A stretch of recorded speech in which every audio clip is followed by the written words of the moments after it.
I know the difference.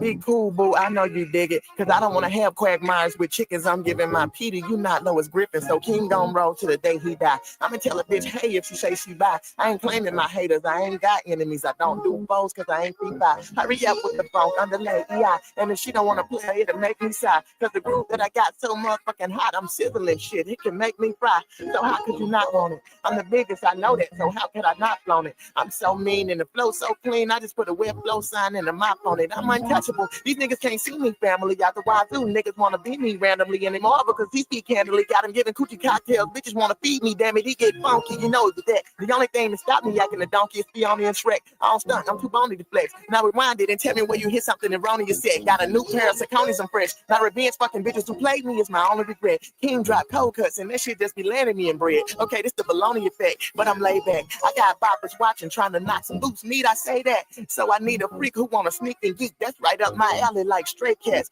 Big stepper, you looking like a placemat. All these other niggas straight whack, and they know they can't shake that. That's why I'm laid back with his main dang face placed on my 8-pack, and I can't lie. This whole thicker than cold, baby. Oh yeah, you go, baby. I don't want you forever. Just let me lease it for a little bit and see what a pro-rated I need to know, baby. Can you kiss it and suck it? I knock the dust out that pussy and beat till it's smoky. And after this Friday, you won't see me again. I'm Christopher Tucker. Put dick in your split till it buckle. One man's trash is still gonna be this nigga's rubble. Fuck, I look like taking garbage. They say don't sleep on it. I'm yawning. I'm partly lethargic. So pardon my jargon, cause I never tried it and still don't like it. Like niggas do Arby's. I really can't reason. I'm sorry, I'm managed, but my bitch is faster. They beating Shikari. Faster than Mexican music. I'm sapiosexual. I'm not impressed with your coochie. Believe I'm the best to do it. Possessed and I turn more next than an Exorcist movie. I'm rolling. Yeah, it's the warm up. Go ahead, get your libation. Rolling.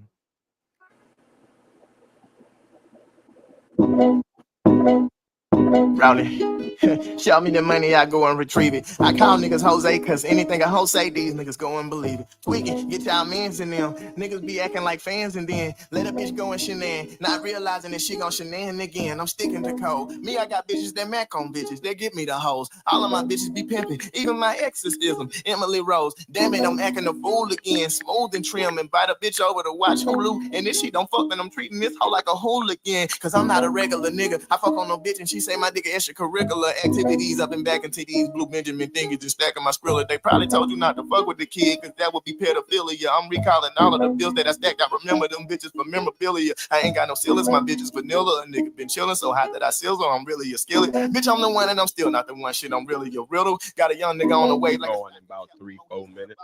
Bitch, I strike like a box of matches. Niggas see me and know they can't touch me. I'm rapid. They dread it like Rasta fashion dog shit. I'm a cocker spaniel, Dwayne Johnson. To the experience. He ain't practicing stay 6 when he tell you he'll cock a magnum. Tell him hoes I'm dead fresh. I don't wear clothes no more. I'ma walk around rocking caskets. I say fuck the world when I bust. I'm a combinations. They gon' think I'm a locker, damn it. And King been rolling. Yeah. Nigga King been rolling. Yeah.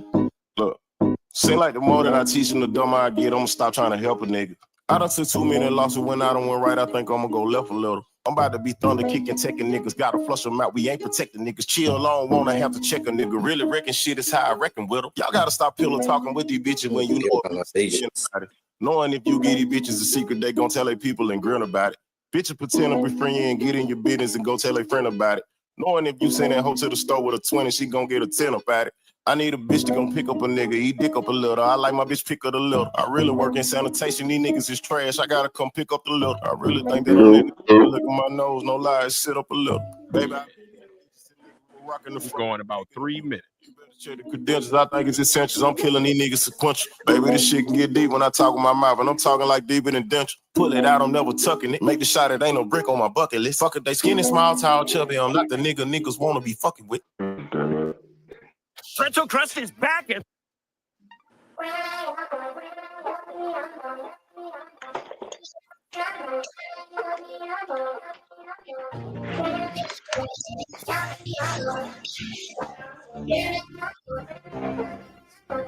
Rowley, First off, shout out to me. I'm everything that I sought out to be. The bitch was a bum when I met her, but her shit together was something she got after me. I be bossing them up.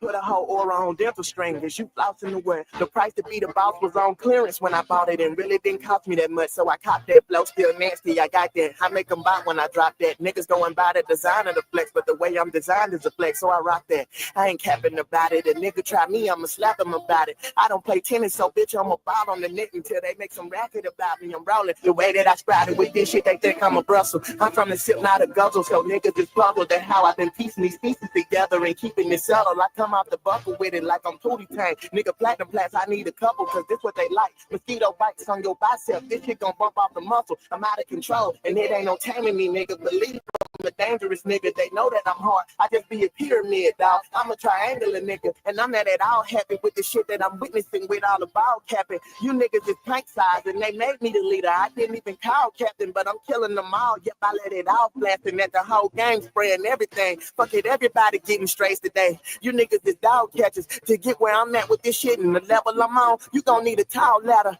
But with or without it, I'ma still shit on you niggas. You bitch, I'm a gallbladder. I'm an army and backup is something they know to bring. Ain't no nigga as cold as king. Bitch pressing these niggas and Nick got me getting buffer. Now I think I'm a loading screen. Doing deltoid exercises till I'm young Dro. Let me see if my shoulder lean. And you ain't gotta do gymnastics when you from where I'm from. Niggas still gon' hold the beam. God damn it, I'm blazing. Back up and leave him alone. Don't nobody see what he on. Niggas ask me for a feature and I take a dump on whatever they need me on. Fuck is you saying? Nigga, it don't get no nicer. I'm ready, it don't get no riper. Hoes want tequila shots, but I bought out the Tito's. Bitch, you ain't getting no Michael. Nigga so small that I can't put a needle through the motherfucker. Nigga, it ain't getting no tighter. All of my teeth might as well have blonde hair and blue eyes. Nigga, they ain't getting no whiter. I walk around with my Steves a gajillion watts and goddamn it, ain't getting no brighter. I look like the best choice that a bitch could have made, so believe she ain't getting no righter. Matter of fact, where your moves at?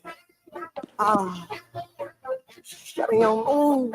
I am hustling, moving down every day. Welcome to the Podnas with Phace, Pat, and Tiz. Who the fuck you think you fucking with? I'm the fucking boss.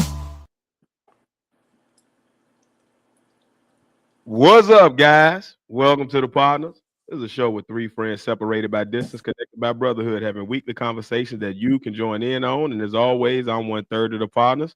It's your boy Tiz, and I'm along with. It's the other third of the Podnas. Is the Padawan here. Thirsty as hell, so I'm drinking a Sprite, and I'm along with.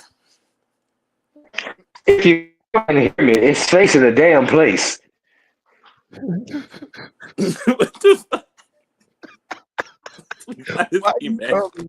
What the hell wrong with you over there, bro? You goddamn connectivity. The normal face shit. The normal face shit. That's it. No, it's just the woods. Oh, okay, because we got a tornado watch down here, so I'm like, I understand there's some shit. Wow. Is it storming back? Let me correct myself because I have no idea what the weather is like right now. As it called for rain earlier, and the wind been picking up, so it could be that. I don't know, but I ain't been outside since I finished cutting the grass, so I can't tell you. But all here, so I wouldn't be surprised if y'all getting a look. All I know is the connectivity is hitting me, so I'm trying. I'm here. Yeah. How y'all doing this? That's Lord.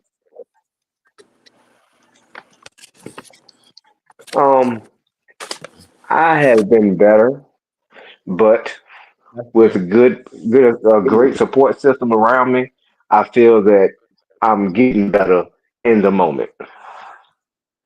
Well, keep getting better, man. Keep reaching out, man. You know, we had a good talk today, and you know, we gotta keep leaning on each other, man.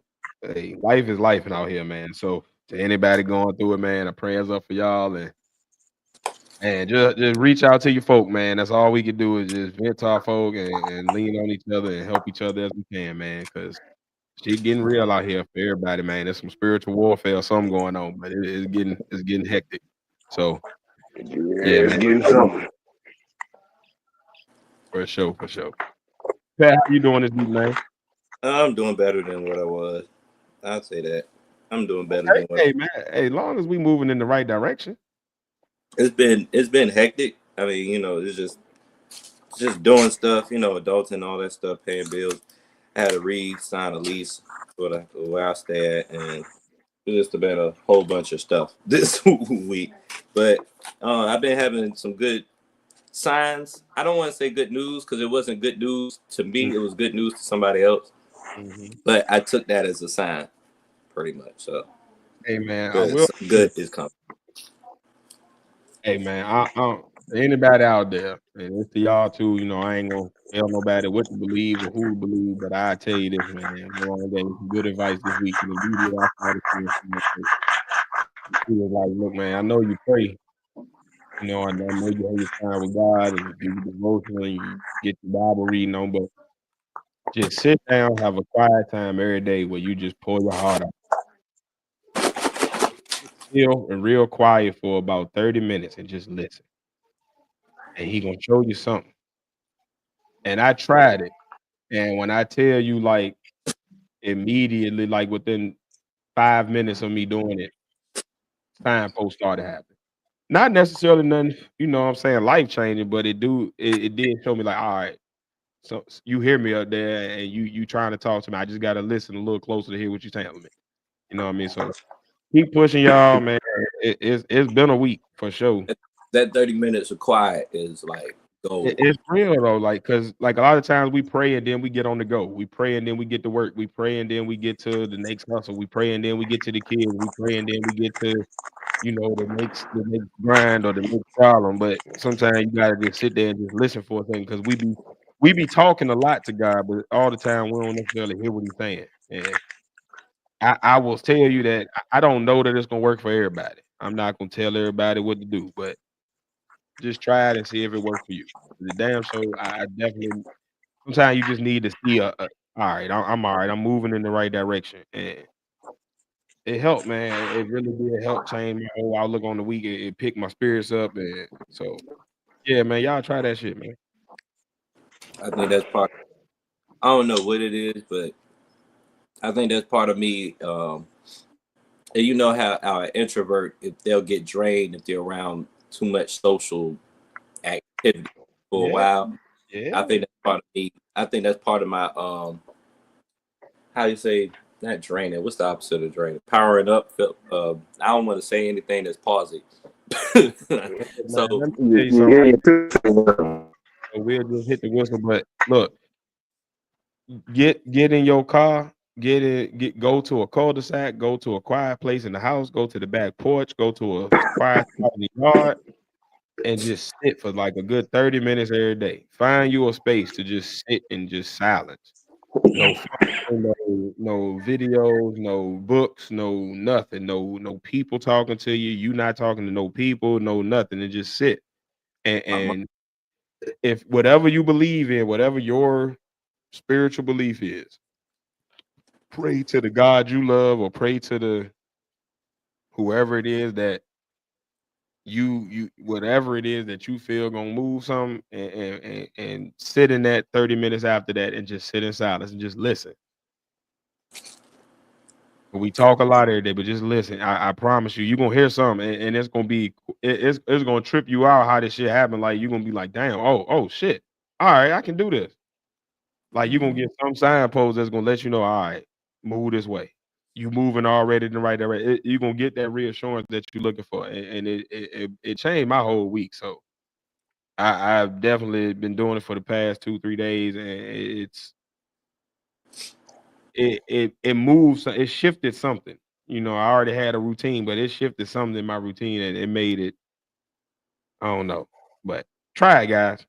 Yeah. my 'Cause my life, man. man- my mantra this week is it ain't that bad. I just been saying that to And look, myself.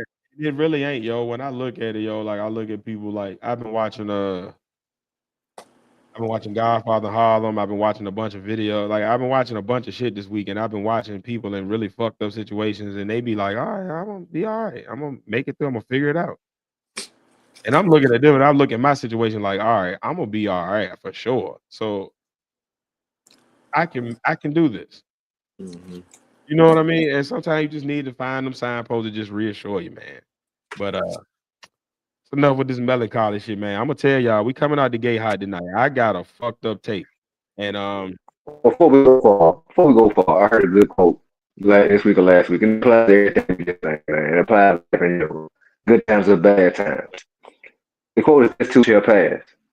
And your worst times the worst times. Just remember, this too shall pass. And your happiest times happy. Remember, this too shall pass. Take every moment as it is.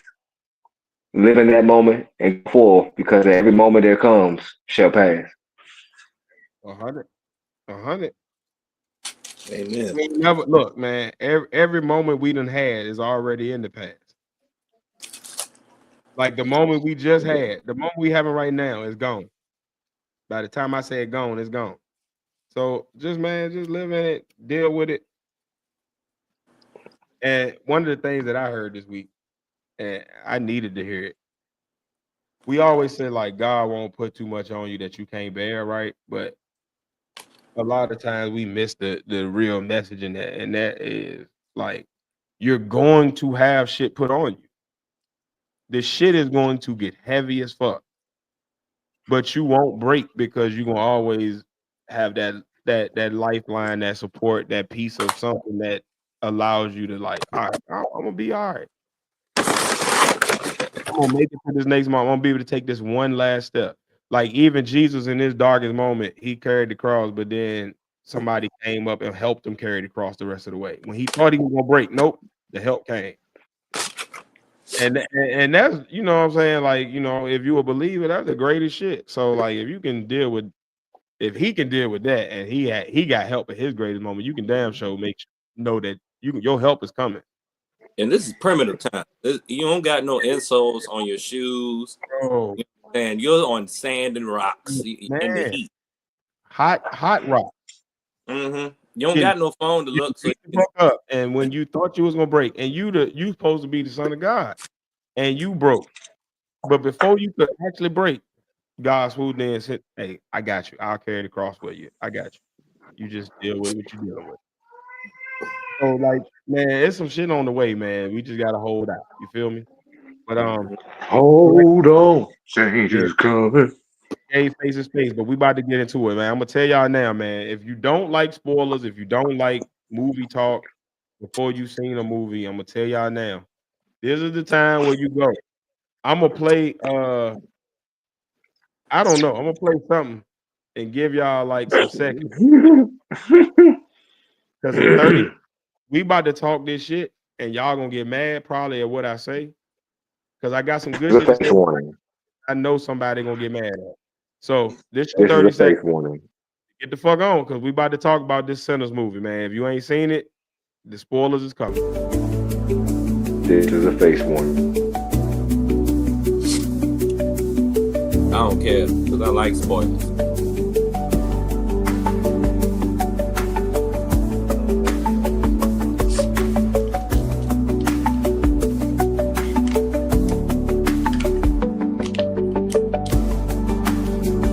This is so relaxing, man. I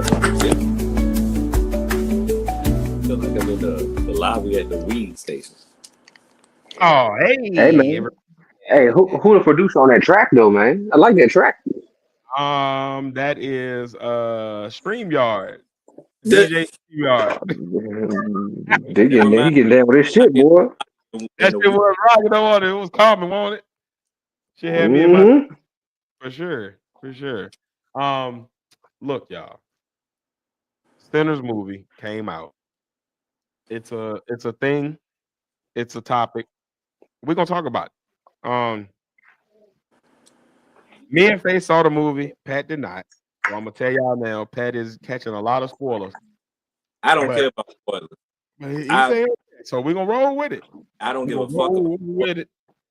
I'm if you allow me to go forward with it, I don't care about spoilers because I don't know what I got in my head, Paul, but I have something in me where I can block out whatever I learned about the movie. Just being I forgot what that called when you're like when you're in a story and you're just suspending reality for a moment so you can enjoy the story Really pretty much. immersive story. Yeah, like I have that in me. Like I don't, no matter what. in my mind, it's gonna be like, I believe it when I see it. I believe it when I see it. Oh, that's good. I You know what hope I mean? because I'm telling you, I'm gonna say some shit about the movie that probably I haven't heard this take, but I'm sure it's out And, there. I and it's heard. a horror movie. I'm not really a horror guy, so I don't give a fuck about spoilers for horror movies, especially since I'm probably gonna go with a girl to see the movie. 100. I'm gonna get a synopsis and I'm gonna give y'all my hot take. Ain't But got to have Phace like a seen bit. the movie too, so I'm gonna let him first give his thoughts on the movie, give his opinions, and then I'm gonna take y'all through Sinners and how I experienced it. Phace Mob it. Um, well, the movie's all over the place for me. And not in a bad way, in a very, very good way. It gives out a lot of different tropes, a lot of different ideals, depending on how you're looking at it and how much of a movie buff you really are. Just where your mindset it can go with the movie that plays out. A lot of different themes can be seen in the movie, depending on, like I said, your perspective on what you just said. And I think that was designed that way. One major aspect of the movie is music, and the power of it. That was one of the big things for me, and I really like the way dwelled into the musical aspect and everything he had brought together past and future, and those couple of scenes about music and the part it played in the movie. Another thing I saw was like the yin and the yang with the brothers. How they were almost polar opposites, but even each other out to the point where you could see the differences, but when they're together, you really couldn't. But when they're separate, you could see them their differences polarizing. But the closer they got to each other, they just blended into one. That true twin shit really started kicking in. I think Michael B did a real good role. Is playing those two parts and giving himself duality enough to give those small characteristics to each twin. Um, Another trope I saw, and I've heard this a couple times, but not by no widespread audience or no popular opinion. Don't trust white people.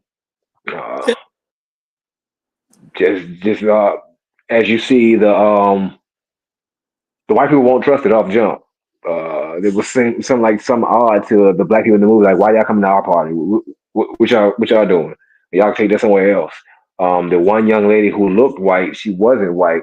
In our first appeal, people think, well, she's white. No, if you listen to the story, she's mixed, and all the black people know she's mixed, and she's accepted by the black people because they know she black too. She got some black in her, and in those times, as we all know, one drop of black blood and you were black, considered by the masses back then. Uh, the man, the cousin from the church, the guitar player with the voice, his part with the young lady, the older woman, I should say, the temptation. Uh, I see a lot of signs of the seven deadly sins. I've heard that one, but I don't see all the seven deadly sins. I see some of them people were trying to pull a stretch on trying to put a sin or denote each character to play a different sin out. Uh, I can't see that, but I can see the lust, the deep lust between that young man and young woman. I seen it played out as she was an older woman looking for something, and he was a young man willing to give her what she was looking for because he was looking for something to her too. I think they just met at the right place at the right time. The whole That story, I think it played out. Go ahead. is Charlene. Hmm? More roles. More roles. Need to Morals? need to more roles. Need to see that actress in more roles. Oh yeah, definitely. I believe that this was a real breakout role for her, and that's why I like Coogler. He gives Right. Movie gave he some gives black, yeah, he gives a lot of black people in his movies roles that the pull their real characteristics and pull their strengths out and just makes them standouts. I believe that we will see her in some upcoming movies. I don't even know the young lady's name, but she was excellent in that part.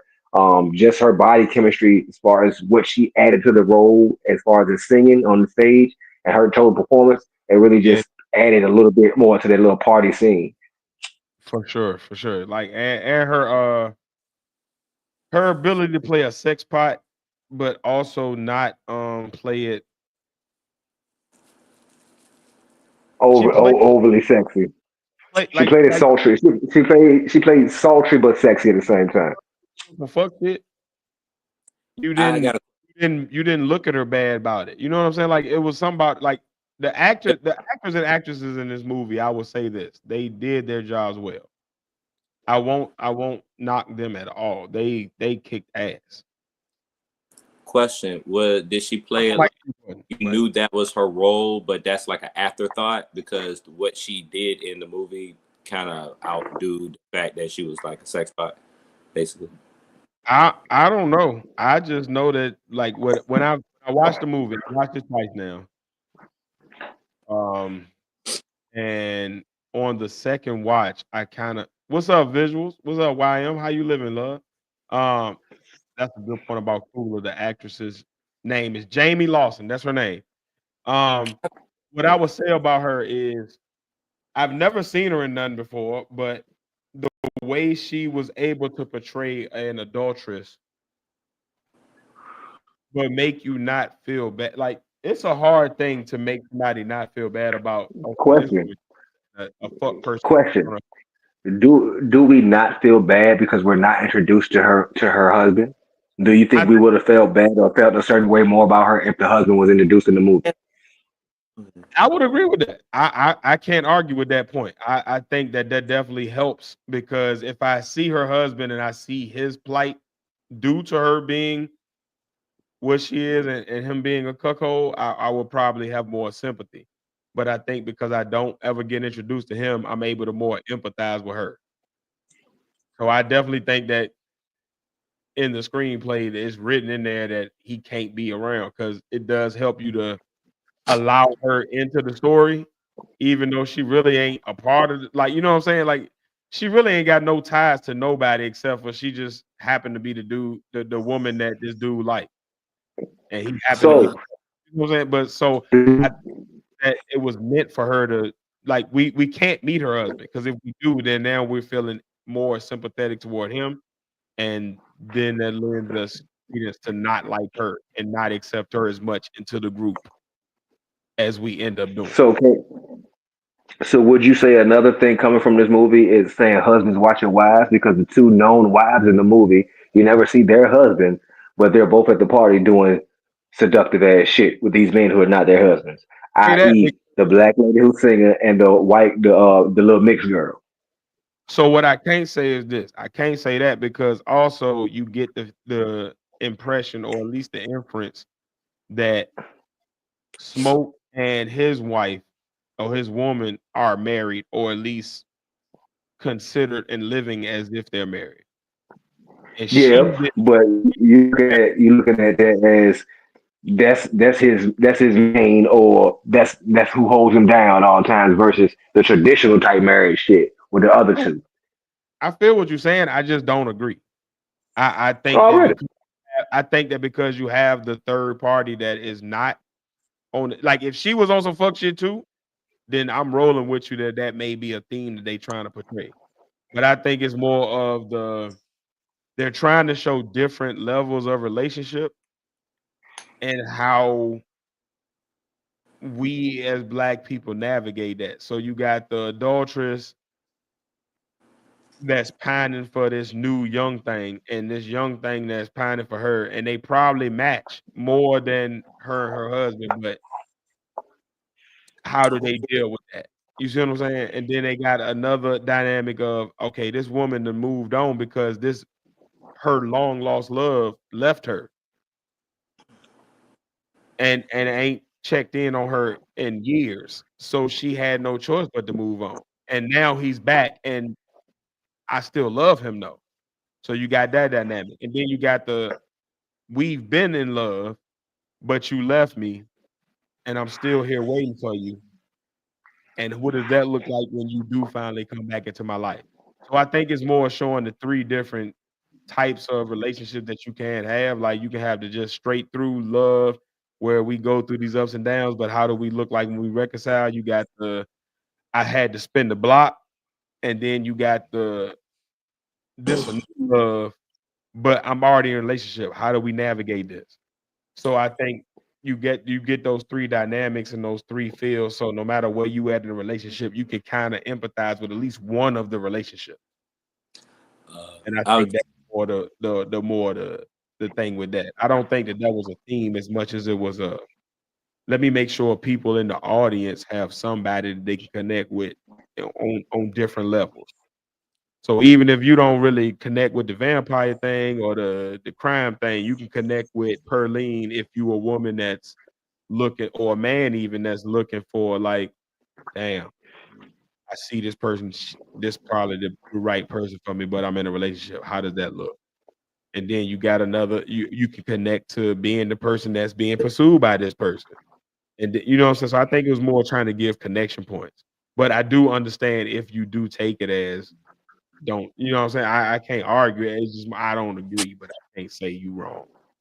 I did while y'all were talking, I had some connections with Jamie Lawson because I remember that name, and when I saw her face, I remember her face. But she's the she's the woman that's running for mayor in the Batman with Robert Pattinson or I've not whatever. seen the movie. You Never haven't? seen it. I haven't Okay. Mm-mm. Well, seen that. she run for mayor in that movie, and then she's in The Woman King. Okay, I haven't seen The Woman King either. That is Never, nope. but I haven't actually sat down to watch it because I want to make sure No, I give it I just space. giving her acting chops. Yeah, 'cause I've never seen her before this movie, but I will add her to like, okay, yeah, she's one of them actresses that I can Yeah, see. Like, I would and, like to see more roles and more range from her to see what she can do. But mhm. off the first iteration of me getting to know her, I like her chops. She seems like she got it.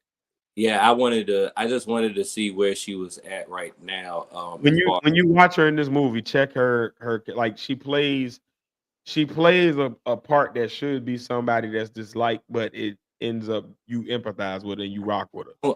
I'm gonna check for her because I It, mean, it is in because other roles, she peripherals. was she was a loved mayor, Okay. and Yeah. then So a like warrior. watch this joint. When you watch it, I'm excited to see like I the secondary conversation we can have on this movie when you've watched it, just to mhm. see what you get, what takeaways you get from it.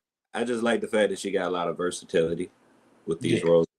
Well, Yeah. that's what I want to see because I've never seen her, so I do want to see her versatility. I do want to see like what else she brings to the table. Mhm. Um, I will also say I enjoyed the soundtrack is crazy. Like even to the humming of Delroy Lindo is a gem. Can we He just start there? He he's a is an amazing actor that doesn't probably get the credit he's due just because he's he's a always in character roles, but he's amazing. and he's British. Like he stole every scene, like every scene he was in, your attention is drawn to what is he doing? I think I From should have from messed up. Yeah. from teaching the young man Sammy how to, I like think he's British. when you about to perform tonight, I want you to understand the connection you about to have. So even though like we're seeing a flashback during the present, but we understand that like this is why Sammy is so connected in this moment. This is why when he's finally taking the stage and getting his chance to perform, he has this cathartic moment where everything opens up and he's able to tap into his true power, right? Um Delroy Lindo also has that moment when they're in the car, they ride past the chain gang, and he's telling his story of why the chain gang is actually like these my people. I know why they're there. We were together. I just happened to be the one to take it away. And you can see that survivor's remorse, that survivor's guilt. Like, damn, I should be with them on this same. I should be linked to one of them right now by Shackle. I happen to have been the one that got away, and I'm looking at these. Damn, I didn't realize we was about to.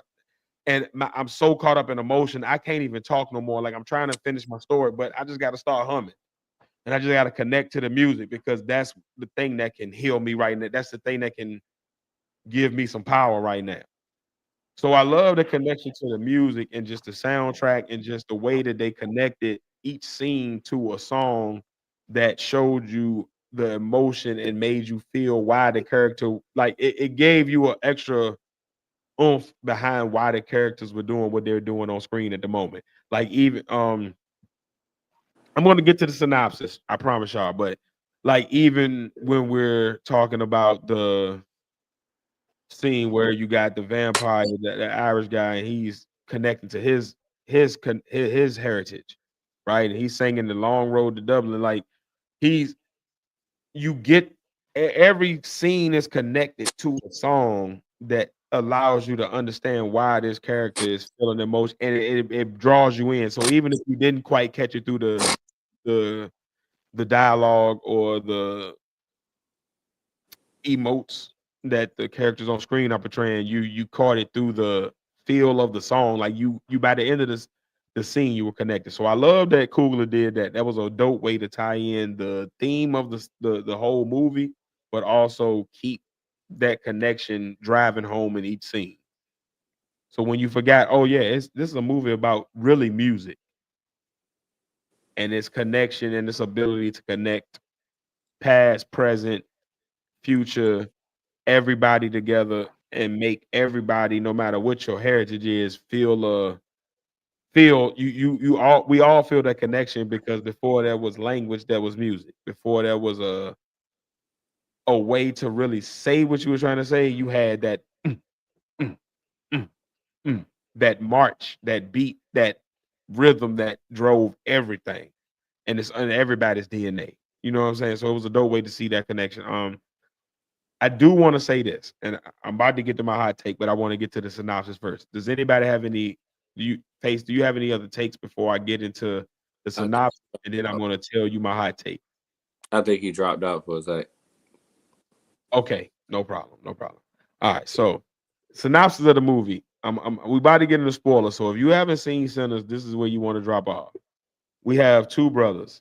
Okay, so we're starting with a story of just being connected to your brother, having that lifeline, that connection to who you are in all of the moments you're dealing with. And you have these twin brothers, Smokestack brothers.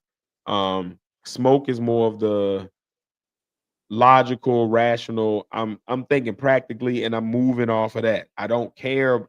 It's no emotion. It's just, if somebody needs to be killed, cool. If somebody needs to be robbed, cool. If we need to make this hustle, cool. If we need to say this, cool. But everything is just calculated. He's the cold one. And then you got Stack, that's the hothead. He's more of the smooth character. He's the one that'll talk you out of your draws. He's the one that'll talk you out of your money. He's the one that'll say that he's that slick talker that I can connect with people real well and make these connections.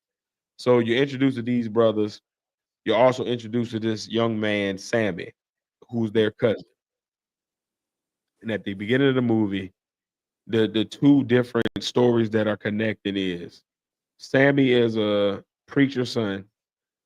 He's the younger cousin of Smoke and Stack, and you see him. You could tell he's a hard worker. He's really trying to make his father proud. He's trying to live up to the morals that his father as a preacher has, but he also is a blues musician. He's a musician at heart. He has a guitar that his Smoking Stack gave him. We're going to talk about that a little later, but he has a guitar and he really wants to play the blues. And if you talk about this time, we're talking about 1920s, 30s, somewhere in there, 1930s. Southern, we're in Mississippi. We're in yeah, we're talking about the height of the juke joints, height of the black.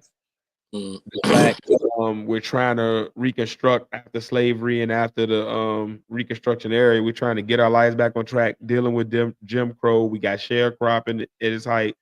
We got the depression is just passing. World War One is just done. We're moving toward World War Two. We got the height of black tension. The Ku Klux Klan is prevalent. You're talking about the height of like the height of tensions in the world and in this country. And this young black man he's a sharecropper, he's a preacher's son, and he's trying to live up to the morals of his dad, but he really loves the blues. It's in his heart. He's a great musician. He has a dope voice. He that's what he do. But he's finding it hard to reconcile that with his dad's wishes for him to come to the church and just be in the church and follow his dad's legacy as a preacher. And then you got Smoke and Stack. These two gentlemen are they're expatriate, they're veterans. They were in World War One. They've been through war. They have PTSD. They're ex gangsters. They've been up in Chicago. They're from Mississippi, but they've been up in Chicago for years, working with Al Capone's gang during the Prohibition era.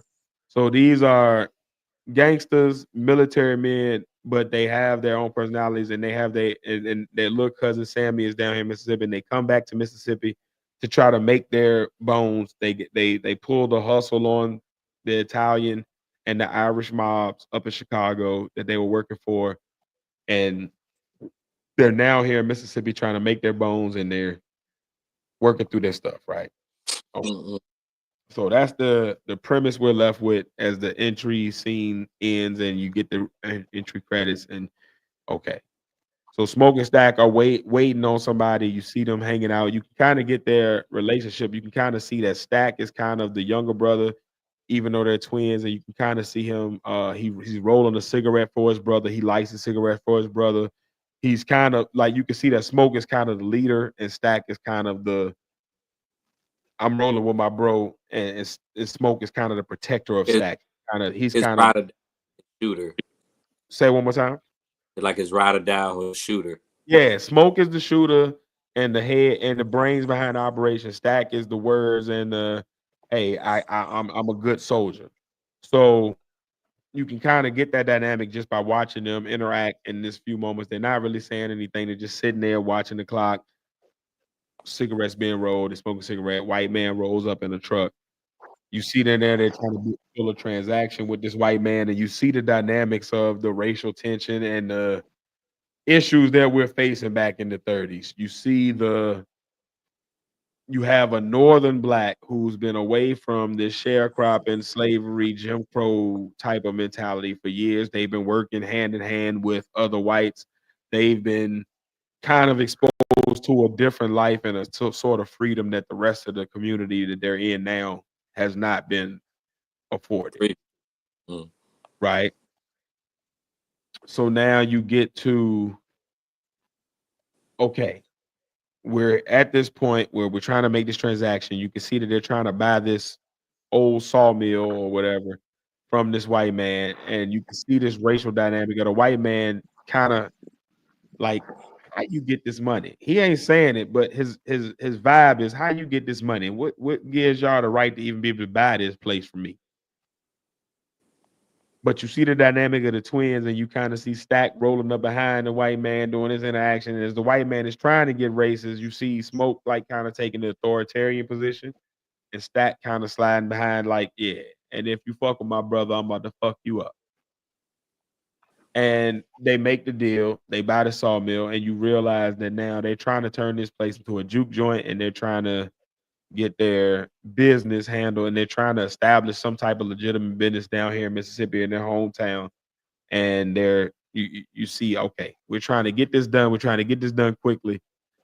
And you get iteration that they're trying to do this quickly for a reason, but you're not quite sure of exactly why they have such an urgency to the thing yet. And then you get them going to Sammy, and you get the interaction where you understand that, oh, Sam is their cousin. Sammy's dad don't really fuck with Smoke and Stack like that, even though that's his brother's child. And they Smoke and Stack are kind of like, oh yeah, I don't really want my boy hanging around y'all because I know he about to get into some shit. But Sam is determined to go with his cousins. He rolls with them, and we get the movie started proper. So now, Smoke and Stack, they're trying to open this juke joint by the night. Sammy is their little cousin. He's an amazing musician, and they let him roll with them. It's kind of like, yeah, let me, come get little cuz, come on, roll with big cousins. Let us show you what we done learned in the city, et cetera, et cetera. But they have to split up because they on a time crunch. They trying to get this club open by the night. So they got to get signs printed up. They got to get the menu going. They got to get the liquor that they brought down with them from Chicago ready. They got to get vendors ready. They got to get the food going. They got to get entertainment. They got to get a whole lot of shit going to get this thing up and running by the night. So they split up. Stack and Sammy go together, and Smoke goes to the city. Smoke goes to the city. He's going to meet these this Chinese couple that he knows that they basically do like little odd jobs and they run a general store basically for the blacks and the whites. They own two stores.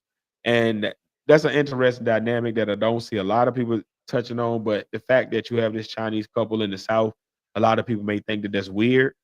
But back then you had Chinese immigrants that were coming in to work for the railroad system.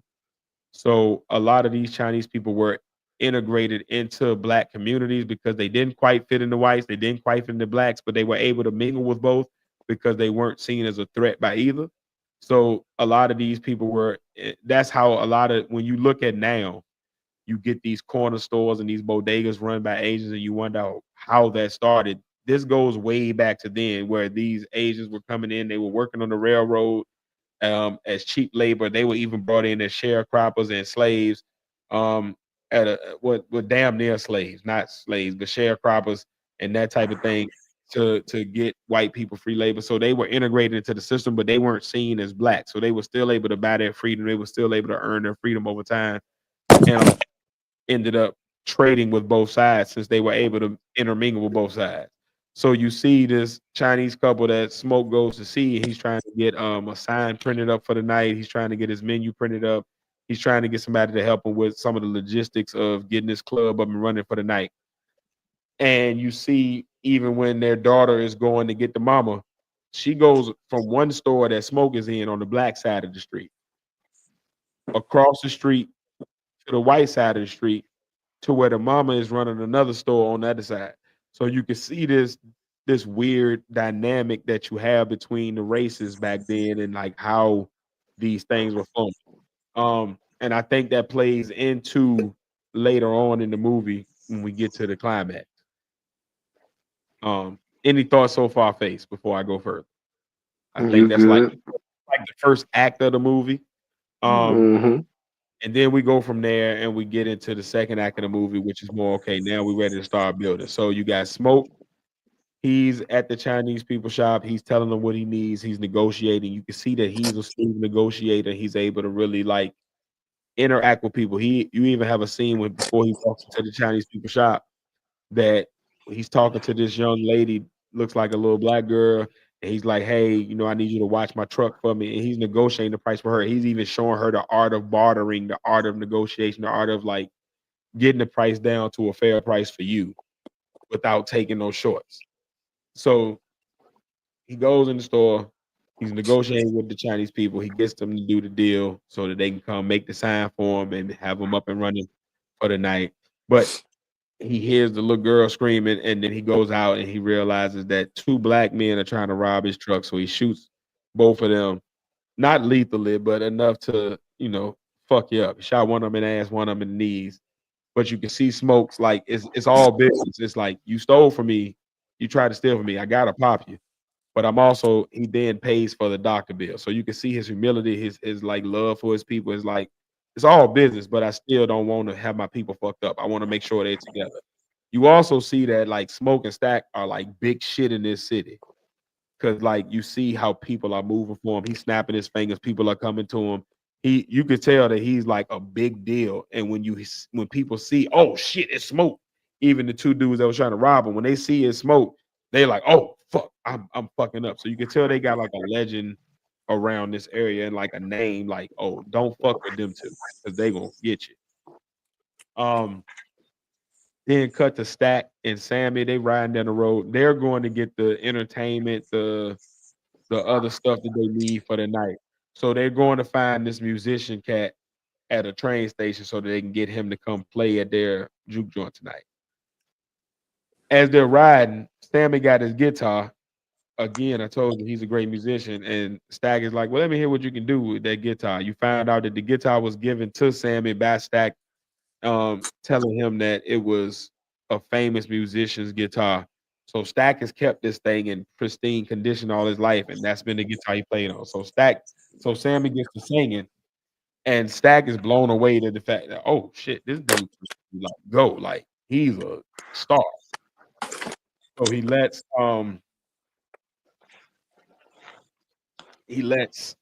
he lets Sammy know that, hey, look, man, this is crazy. Sammy saying this amazing song, and you're blown away because this kid is like 18, 19, but his voice is like a 40-year-old. Like there's no way this kid should have as much pain and sorrow in his voice at this age, but he does. Like you're blown away. Like he's like he could easily play like Smokestack or Muddy Waters or one of them from back in the day. Like that's how dope his voice is. But Stack lets him know, hey, I want you to come mess with me tonight at the club. I want you to play for us. Sammy is ecstatic because that's his dream to play blues music. So we get to the train station. Stack and Sammy there. They meet this dude named what is it, Delta Slim. That's Delroy Lindo character. And Delroy Lindo is basically an alcoholic musician. He's a piano player. He plays the harmonica. He makes his money down at the train station, basically playing for tips. And then he also works for somebody else at a club regularly, and they pay him to come just play at their juke joint on the weekends. And he's content with this life. He's happy with it. He's content being what he calls himself as a sinner. So they trying to convince him to get off this thing. Come on, rock with me and play in my juke joint. He got a history with Stack where they like old friends, him and the Smokestack twins. So throughout this scene, Delta Slim playing music, you see people gather around, and then Sammy gets to playing with Delta Slim, and that convinces him kind of to like, oh, okay, I'll rock with y'all. But during Sammy playing, you see Pearline walk up, and Pearline is this black woman. She's married. We never meet her husband, but she tells him off the jump she's married. But you can tell that there's an attraction between her and Sammy, and she's like, and he invites her to the juke joint that night to come see him play. So we got Delta Slim, Sammy, Stack rolling back down the road. They go on the way back to the juke joint to go ahead, get set up, get everything going. What up, Joe? As we're rolling down the road, we pass a chain gang. Delta Slim looks and he realizes this chain gang is his old crew that he used to run with, doing his music and whatever. And he tells a story about how these dudes were like basically like framed for a crime they didn't commit and basically like set up to go on this chain gang. He happened to be the one that got away from the story. But as he rolled past the chain gang, he like keep your head up, and he's telling this story as he's telling him to keep your head up. And he gets to crying, and as he's telling the story, it's a real powerful moment because he's crying damn near, and he's so overwhelmed with emotion he can't help but to just start stomp. And you see the power of the music, like he just starts humming this deep rhythm, this deep melody, and it's coming from his spirit as he stomps. And he's like, "Come on, y'all!" And he encourages Stack and Sammy to get with him. And you can see like the power of music and its ability to heal, its ability to get you through those tough moments, its ability to connect people in the moments where like I can't even talk no more. I don't have no words. It's just this is what I feel. And you see the Stack and Sammy connect immediately with that, and they're in that same feeling with him, even though he didn't say nothing else. So you already setting the tone for the second half of the movie as we go. To now, the Smoke has one last thing he has to connect. He got to get the food for the night. So he got the sign, we got Stat, we got the music. We got to get the food for the night. So he goes, and you realize he's going to see his old his woman. We're not really sure if they're married or if they're just together, but you could tell that they're like in a long-term monogamous relationship. And he had to go off to the war. He's been away in Chicago for years, but they had a baby that they lost. And he stops at this little grave site in front of the house, and he's like, "Papa's here." So you can see that, like, oh damn, they got this deep connection. Like this woman he's seeing it about to go see ain't just some lady. This is his love.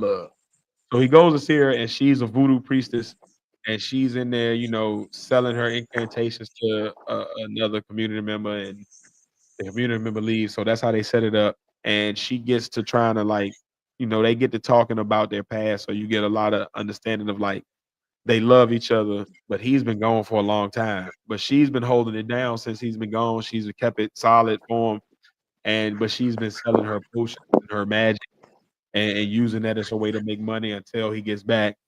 And they have another child as well, and she's in there, and they get to talking and they get to reconnected, and they make love and they're back together, and she's gonna come cook the food for the night. She's the chef for the night.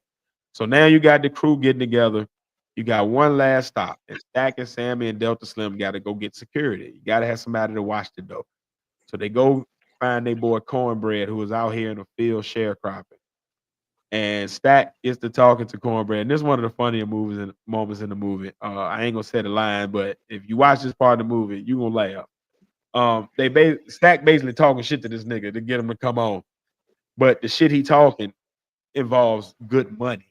And the wife of this nigga that's out there sharecropping with him be like, hey man, you better go ahead and go holler at him, man. We need that money, basically. So you got your crew together, they ride in the road, they get to the juke joint, they're setting up everything. You realize that basically why Smoking Stack are there, they pulled a double cross on the Irish and Italian mob, got them to fight each other, and they stole a bunch of liquor from both of them, and that's why they there. That's how they're able to start this juke joint. That's why they got all this cash, because they stole from the two mobs up in Chicago, and they're trying to get this business off, and they really got to make money at it. So we get the thing started. We're now at juke joint mode. They got the Chinese people done pulled up. They got the sign going. They got the minions going. Smoke's old lady is making the food. We got all this going. Oh yeah, okay. One other part. There's this mixed lady. She's an octoroon, as they would have called her back in that day. But she's basically, her grandfather's black. But she presents as white. She passes as white to allow herself not to be persecuted, obviously. But she's in love with Stack. So that's Stack's love interest. And Stack is basically told her, like, look, because you do what you do, I don't want to bring no harm to you. I don't want you to be seen as like a person that's loving a black man and get you into the harm. So like, you can't deal with me. I love you, but we can't be together. So he treats her like shit, but he sees her at the train station as well. So now she knows about the juke joint. So she's end up coming tonight too. So we getting the juke joint set up. Cornbread's at the door. Delta Slim and Sammy about to play that music. Everybody in place. Smoking Stack getting everything together. Juke joint gets popping. Everybody starts to come in. The music is flowing. The drinks are going. People from all over the community are pouring in this joint. The joint is getting jumped. Now this is where the movie. Okay, hold up.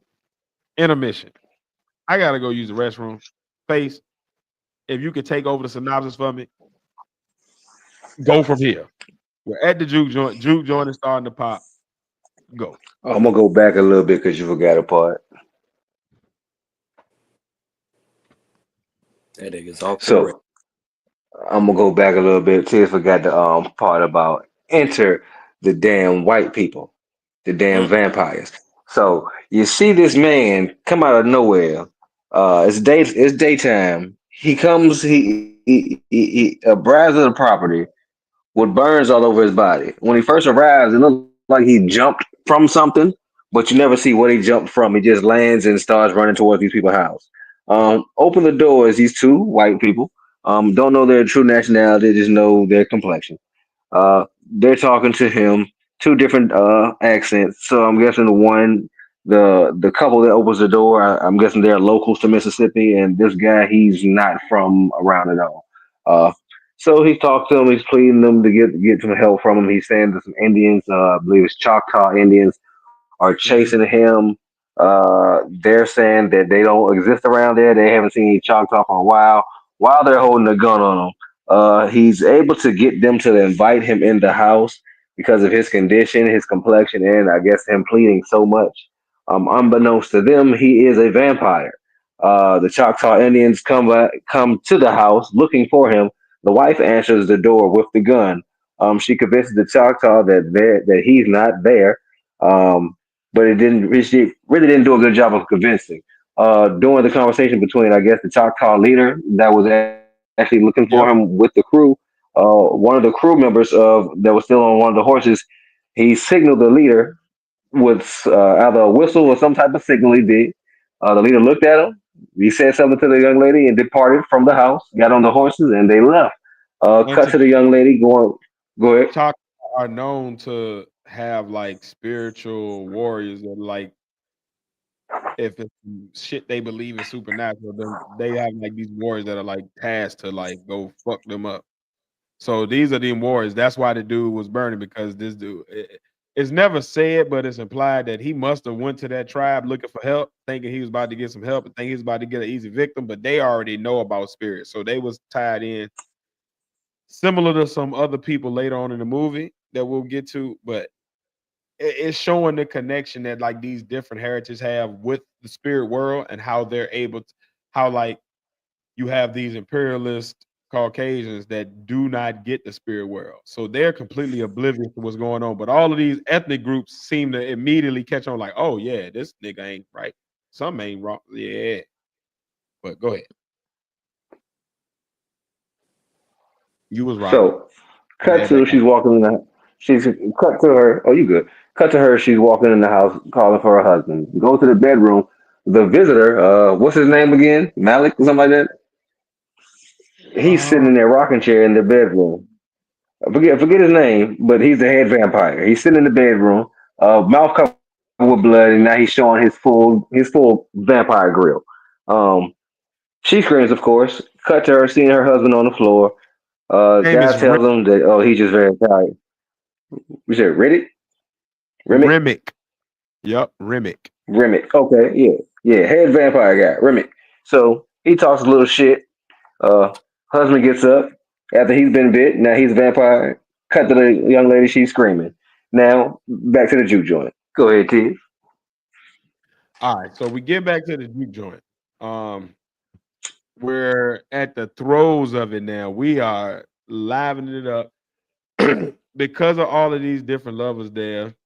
You have the girl that's passing for white. She's now there. Smoking Stack don't want her there because they're looking at it like, for one, she is like family to them. They were raised actually by her mother, but they are looking at it like, because you passed for white, we gonna cause you trouble and you gonna cause us trouble. So it's best for us not to deal with it. So they trying to get her out of there.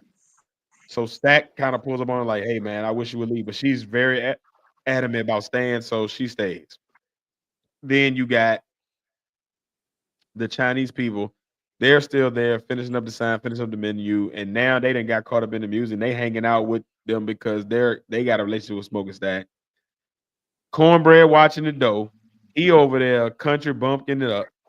Ain't really doing shit, letting anybody in pretty much. Knee Um, slapper. He's a knee slapper.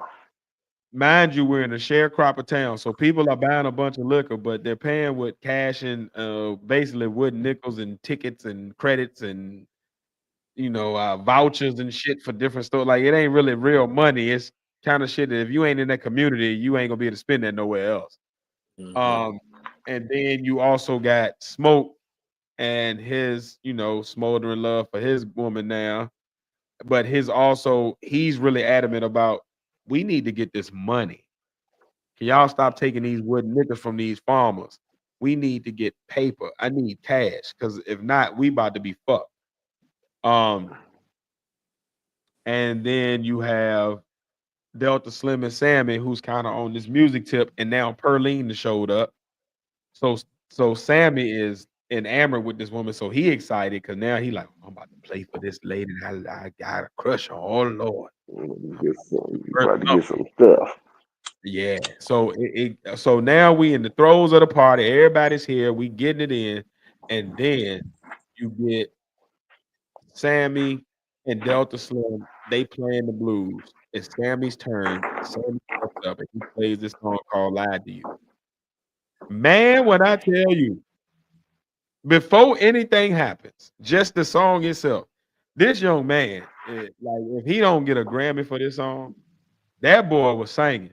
Like, oh man, this kid should not have the blues in him like this. Like, it touch your soul. Like, you feel your ancestors when this boy singing. And he get to singing this song, and the whole juke joint is like turned. Like, everybody is in it. Like, this is the song of the year. And he get,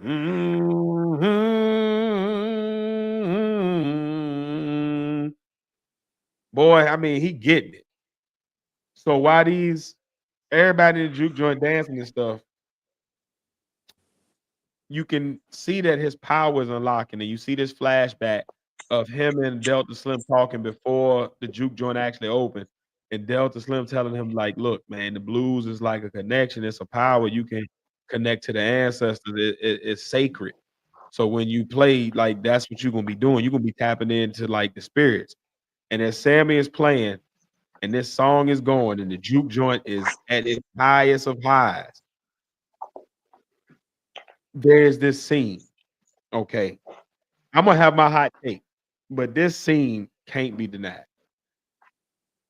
The veil, as I call it, or the whatever the thing is that separates us from the spirit world, opens up, and you get past, present, future, and everybody else's culture of music flowing into this room. So you get a Jimi Hendrix like electric guitar player playing with Sammy on the stairs.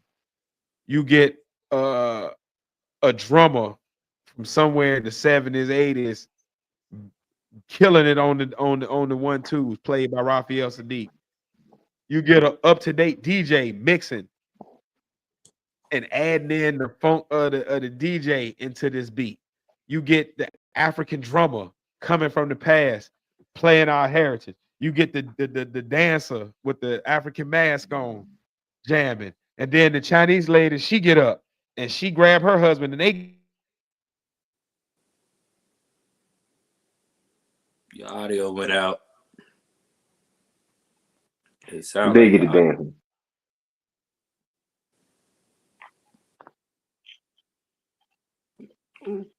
Dude, yeah. well, as he was saying, then the Asian people get up, they start dancing, they turn into like their ancestral forms, and they start getting down with the music as well. The whole scene just like amplifies the importance of music. It transcends the movie. I can say myself, I feel like it's one of the most important, if not the most important scene in the movie, when it comes to music and that topic or that the main thing. That's just my personal opinion. Mm. Yep, y'all making me really want to watch this damn movie. So It's a great movie, man. It's personally, I always say every movie or everything someone watches is always worth more than one watch because every time you watch it, you get something else or you catch something you didn't see the first time.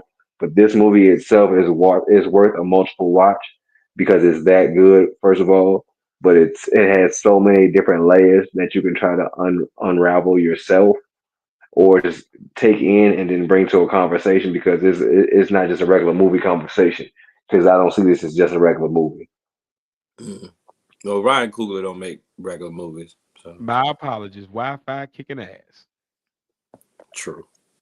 But yeah, so that's the first half of the movie. Now the first half of the movie is like a crime drama period film. You kind of feeling the nostalgia of our ancestors. At this point, you done got caught up in this song Sammy sang, but as the place burned to the ground, now we switch to the second half of the movie.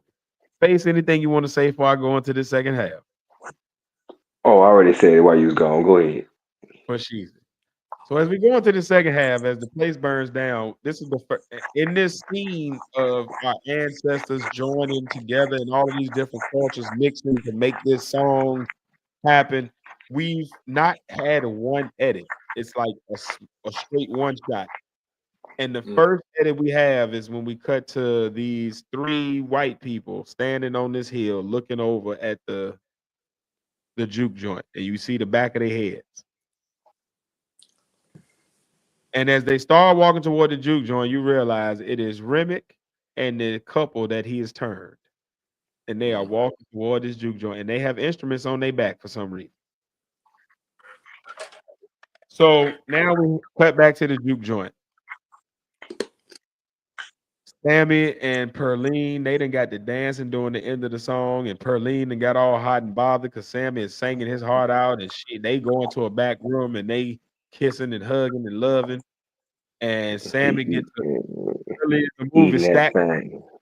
Yes, Stack was teaching Sammy, hey, look, man, when you get a girl you like, this is how you eat that thing. He was teaching them how to find the button, and you take your tongue and you push on that button, not too hard, not too soft, and hey.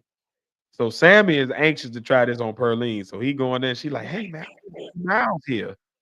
You know, I need to freshen up first. And he like, it looks so good. I want to taste. So she fall for it, and he get to eating that thing, and he in there going to work, and she, oh, Sammy, oh. So Cuzzo Stack walking to the door like, hey man, what's going on? Why I can't get in here to get this liquor? We need some more liquor. Oh shit. Cuzzo in there getting it in. Let me let him live. So as he goes back to tell Smoke, hey, you know, we can't get the liquor right now. Cuzzo in there getting it. The white folks show up at the door. Homebred, like, yeah, what y'all doing here? Yeah, I don't know about this. Hey, go get the twins. So the twins, Pearline, Sammy, what's the white girl name? Mixed breed. Yeah, her, Voodoo Priestess, all them show up at the door. And they like, what And drunky. y'all want to do in here? Now, mind you, again, we're at the top of Jim Crow South, so white folk coming to a black party is not a normal occurrence at all. Nah. So they looking like, what the fuck is about to happen? Why y'all about to come lit? Like, what y'all doing here? So the Remick is like, hey, you know, we just Especially in here. Mississippi. Yeah, exactly. The man, Mississippi and Alabama, them two states that just you know what, yeah, yep. That ain't happening. That's why I said like Mississippi. Yeah. So Remick and the two white folk, they, you know, hey, we heard the music and we want to come in and you know, we're a band and we play together and we play music too, and we want to come in and spend some money with you and get some of your liquor and you know, have a good time and listen to that music and maybe play a little bit for you. So the twins is like, what the fuck y'all mean, man? All right, play us something. So these white folk get to playing some of the honky doriest folk music shit. And pick that robin clean, pick that robin clean. Some old bumpkin shit. And the twins is looking at them. Now, this the funny part. This is where you see the dichotomy in the twins. Smoke sitting there looking at these niggas like, man, what the fuck is y'all talking about? Pick the robin clean. Stack over there bopping to the shit. He getting it. Shit like, oh, hi, this kind of all right. I like this. It's kind of catchy. Pick the robin clean. So the white folks saying they song and they like and basically Smoke is like, yeah, we good. Y'all can go ahead. It's probably a white party up the street. Y'all can go to. Where y'all from? And they like, oh, South Carolina. Yeah, y'all going up the street. Y'all going up there, hang with your people. We good. So the white folk, Remick like, hey, well, we gonna go ahead and leave. We understand. But we gonna walk real slow in case y'all change your mind. And they literally walk real slow. So the black folk go back up in there and they trying to figure out like, why these white folk coming up in here? There's some weird shit going on, man. Everybody is against this shit. But old Octoroon girl, you know, my granddaddy black, she come up the stack talking about some damn, let go check on them and see if they what they own and see what kind if they really got any money so we can get some money because I know y'all collecting these wood nickels and y'all broke. So we gotta make this thing make some money tonight. Stack agrees. So he let her go on out there to holiday. Devil in the blue dress ass motherfucker. Indeed. In the meantime, this party jumping, juke joint jumping, Smoke up there getting it in with his old lady, grinding, Chinese folk having a good time. Everybody in the party throwing down. Cornbread got to go pee. So he asked Delta Slim to come wash the dough for him while he go pee. So now Cornbread is out in the wild, and the white girl is walking out there to the white folk. So she walk on out there to the white folk, and she out there, and they playing music, and she all enamored by the music, and she getting all caught up in their little story about how they, you know, they just a band, they just go around, they believe in love and peace, and they just trying to spend some money, and then the white boy Remick show her some gold coins, and she get all googly-eyed, and he working that vampire magic on her ass, and she all enamored by this damn vampire. I'm talking about she is stuck. Oh yes, the white folk are great. Till she noticed this nigga is looking at her grinning, drooling his ass. Snotty drool. Like I ain't even know mucus could come from your mouth. Like, why is your Oh, mouth drooling snot? Like, it's some thick, That was dog drool. like, look like Spider-Man web, and it's stuck. And he like, oh, sorry. Old Yeah, pit bull drool. come on in there. So she take the money and she like, oh shit, this. She realized something ain't right. So she get to backing up, and this nigga teeth is out now.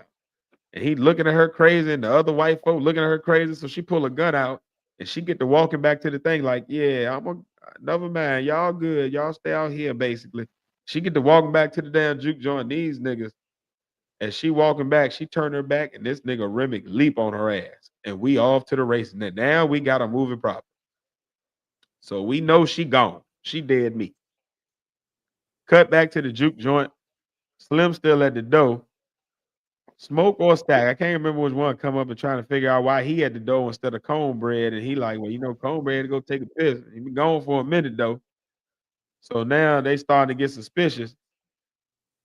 Cut to a white girl come back to the thing and tell Slim let her in, and he let her in because he already know her. So she come on back to the party, not knowing that this bitch is a vampire now. So she come on up into the party. And she go find Stack, and she like, yeah, I want to come on and give you some. And these, the white folk, they got some money, and she show him the coins, and he get excited. So now she talking to him, and they get to talking. He like, yeah, come on, get some of this pussy, is what she tell him. So he like, well, shit, you got to threaten me with a good time. So Stack and her going back in the same room where old Perline got her rock. This room has been tainted more than a little bit, boy. Don't ever run a black light through that room. That shit is nasty as hell. Everybody fucking in there. ain't that what? Going back to the room with her, and she is getting on some freaky shit. She drooling on him now, because now she a vampire. But he get to rolling with her. So he in there, and Sammy get to looking for him because Smoke looking for him, and he trying to, figure out, well, hey, what's going on with these white folk? What we gonna do about this money? How we gonna, get this money right? So Sammy go look for Stack, find him in the room where he was fucking at, and see Stack getting rolled to heaven. So he like, oh shit, oh never mind, let me go on back, leave him alone. So he tells Smoke like, nah, fuck that, man, we gotta handle this business. I'm going to get him. So Smoke go to the room, bust up in there. Ain't no more riding going on.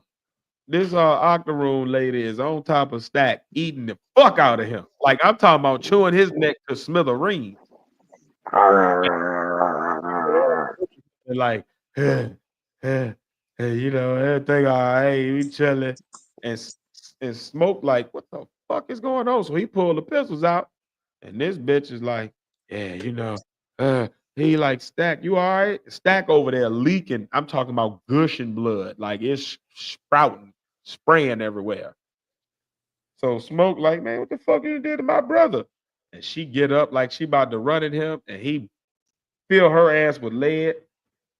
And he like, he looking at Sammy like, man, what the fuck is going on? And they go to step to what he like, Smoke, Stack, you all right? Man, this girl get the fuck back up and like, we're gonna kill you all, and run the fuck out of this damn shit like a motherfucking, oh man, the way she got up was creepy as hell. So she run her ass out there, he's shooting at her. He realized now, okay, something wrong. I just filled this bitch with a half a clip, and she still ran up out of here like ain't shit happened. My brother sitting here leaking. He damn near dead. So he started mourning and grieving. He go over to Stack trying to save him. And so Stack dead, basically. Everybody started coming on in to the room there. Everybody realized Stack dead. All of a sudden, they like, okay, we got to get these people up out of here. So they get the juke joint emptied out. They lock Stack in the room. What they think is his dead body in the room. They start trying to figure out what's going on. The voodoo priest is like, hey man, we got a hate in here. Hate is basically like this evil spirit. So like a demon or something. And she's like, hey man, look, I don't know what else going on, but that bitch, she a demon. And we gotta watch that because I think he a demon too. We got to get him the hell up out of here. But Smoke love his brother, so he like, nah, we can't, we gotta keep him in here. So he stay locked in. All of a sudden, this nigga Cornbread show the fuck up. Mm. So they all come to the door looking at this nigga like, what the fuck going on? Because at this point, they don't trust nobody coming in the building. And he come up all honking door, happy and shit. They tell him to stack that. This nigga act like, oh, really? Like, nigga, you ain't got no emotion. You ain't sad. You just, oh, like somebody told you it's gonna rain today. So he's sitting there like, well, yeah, hey, shit be happening. Let me come on in and console y'all. Why don't y'all let me on in? Now, mind you, this nigga like 6'8", 340. Nigga big as hell. He ain't gotta ask nobody to do nothing. If you want to come in, you coming in. So the voodoo priest is like, why you gotta ask us to come in? Why you can't just bring your big ass on up in here? So he like, well, that would be rude, Miss Mary. I can't do that now. Now come on, let me in so I can come on and help y'all with stacking. Be here your time of need. Acting real weird. So they sitting at the door just looking at him, talking to him. They realize, oh yeah, this nigga is a fucking vampire. Smoke. He asked Smoke for something, and Smoke went to hand it to him. And this nigga Smoke said, "What the money? That's what it was. Some money. Mm-hmm. The money for being paid for security." Smoke go to hand this nigga the stack of money, and this nigga grabs Smoke and try to bite the fuck out of him. He gets shot up. They get him all. Smoke all right. But now this nigga running off, and he's full demon. He drooling. He look crazy in the face. Teeth all Got out his his body. face blown the fuck out. Yeah, he done got shot in the side of his head. And these vampires, they don't really heal. They just kind of look like they look when they got fucked up, but they still be coming. So it's real creepy because these niggas look fucked up after a while. So this nigga run off to go find the other little white vampires, and he gone, and the little Caucasian lady, and he gone. So now the voodoo lady like, hey man, we got vampires. We dealing with vampires. And your brother gonna turn into one. We got to get this body up out of here. All of a sudden, this nigga Stack started talking to him through the door. Smoke like, that you? Nigga Stack like, yeah, nigga, it's me. Come on, let me up out of here. So they know that this nigga is a vampire at this point. But so they ain't moving. So Smoke go get something. I don't know I don't remember if he went to go get the key or what. But Sammy put his ear to the door. And this nigga Stack bust the door down and pushed this shit on Sam and got the fuck out and was like, what the fuck? Like, he's basically mad now. Like, fuck y'all doing? Lock me in there. I don't like this space. Yeah. And I'm all good, and you need to come on with me. He basically trying to convince Smoke to come with him. So they have a showdown with him. Kick him the fuck up out of there through brute force. So now all the vampires is outside. All them people that they had let out the juke joint earlier to get them out of the place, trying to think they gonna keep them safe. All these niggas is vampires now. Mm. And this motherfucking Irish nigga is out here getting it in, doing a little jig. He's singing some song. It's an Irish song, but that shit got the kicking about halfway through. On the road to Dublin.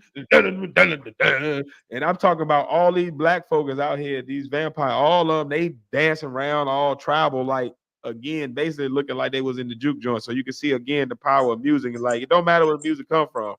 If the shit is a bop, everybody about to feel it. So yeah, so they all out there, they basically ramping up to try to make they stand on going to get Smoke and Stack. And you realize the reason they really want to get in there is because Remick really wants Sammy, because Sammy has the ability to bring back spirits, and Remick wants to be able to see his old spirits, because since he's a vampire, he can't see nothing on the other side. He's stuck here. So his soul just stuck. So he wants to get and you also see through this scene that the vampires all have like this collective thing. So like when you pick a new vampire, you get all of their memories, they get all of yours. So now all y'all just one vampire basically. Like So a they all, hive. yeah, y'all all big hive mind. So y'all there, so they out there doing this little tribal dance to Remick's little Irish song. Inside the juke joint, the voodoo priest is teaching Mary, she teaching them how to like make stuff for vampires, and like basically all the old same shit we used to. They don't like silver or garlic. Stab heart with a wooden stake, they die. All the normal shit that we know about. So They in there loading up their arsenal to get ready for the vampires. Vampires is outside. Finally, the vampires start making their move toward the juke joint, and they got this standoff. The Chinese lady in there, she tripping because her husband had went out to try to go get the car so he can come back and get her because they want to just go back to the town to lead the black folk. But he done got fucked up. So the next time she see him is with this group of vampires, and she like, oh shit, this nigga one of them. Cut to Remick basically talking shit to them, but he ends up playing on the Chinese lady's fear because he like, hey, I'm gonna go back to the town and me and your husband, we gonna make this your daughter a vampire and we gonna all live as one vampire family. And she don't want that, so she freaks out and she been tripping because she like, why don't we just fight these niggas? Fuck this, I'm tired of this shit. I ain't about to let everybody become vampires fucking with these guys. So the vampire, they can't come in unless you invite them in. This bitch tell him to come in because she wanted to smoke so bad. So now the fight is on. It's the juke joiners against the vampire crew. They in here fucking each other up. I'm talking about it is brutality as worth. The Chinese lady that jumped her flaming ass out there on her husband and caught him on fire, and she stabbing him up with the wooden stake at the same time. So now they just both dead. So the baby she was trying to save is now an orphan. So I don't know how she accomplished her. So wait, the Asian lady was the one that started the shit that just The basically Asian lady got it popping. The Asian lady, they was in there. She was in there getting all hectic because her husband was gone. She like, I gotta go out here. My daughter's still in the town. I don't want her to become a vampire. Everybody She was fast. her husband, and then the Remick get to talking that shit to her like he gonna turn her daughter, and her mama bear instinct kicks in, and she's like, "Come on in here, motherfuckers!" And she sets it off. So now they gotta fight. So now basically everybody gets to getting killed. They kill most of the vampires. Mary gets stabbed by Stack. I mean, gets bitten by Stack, turning her basically, she's gonna turn into a vampire. But before the fight started, she told Smoke, "Hey, look, if I get bit, don't you let them get me. You kill me." So now Smoke got to kill her to make sure she don't turn into a vampire. Stack is in here wreaking havoc. Smoke don't really want to kill him, but when they see him willing to kill Mary that bad that he don't want to be a vampire, it kind of shakes them in Stack and the white girl, so they run off together. The rest of the vampires still in there rumbling. We get down to now it's just Delta Slim, Sammy, Smoke, and is somebody else left? No, that's it. Yeah, everybody else is either vampire or dead at this point.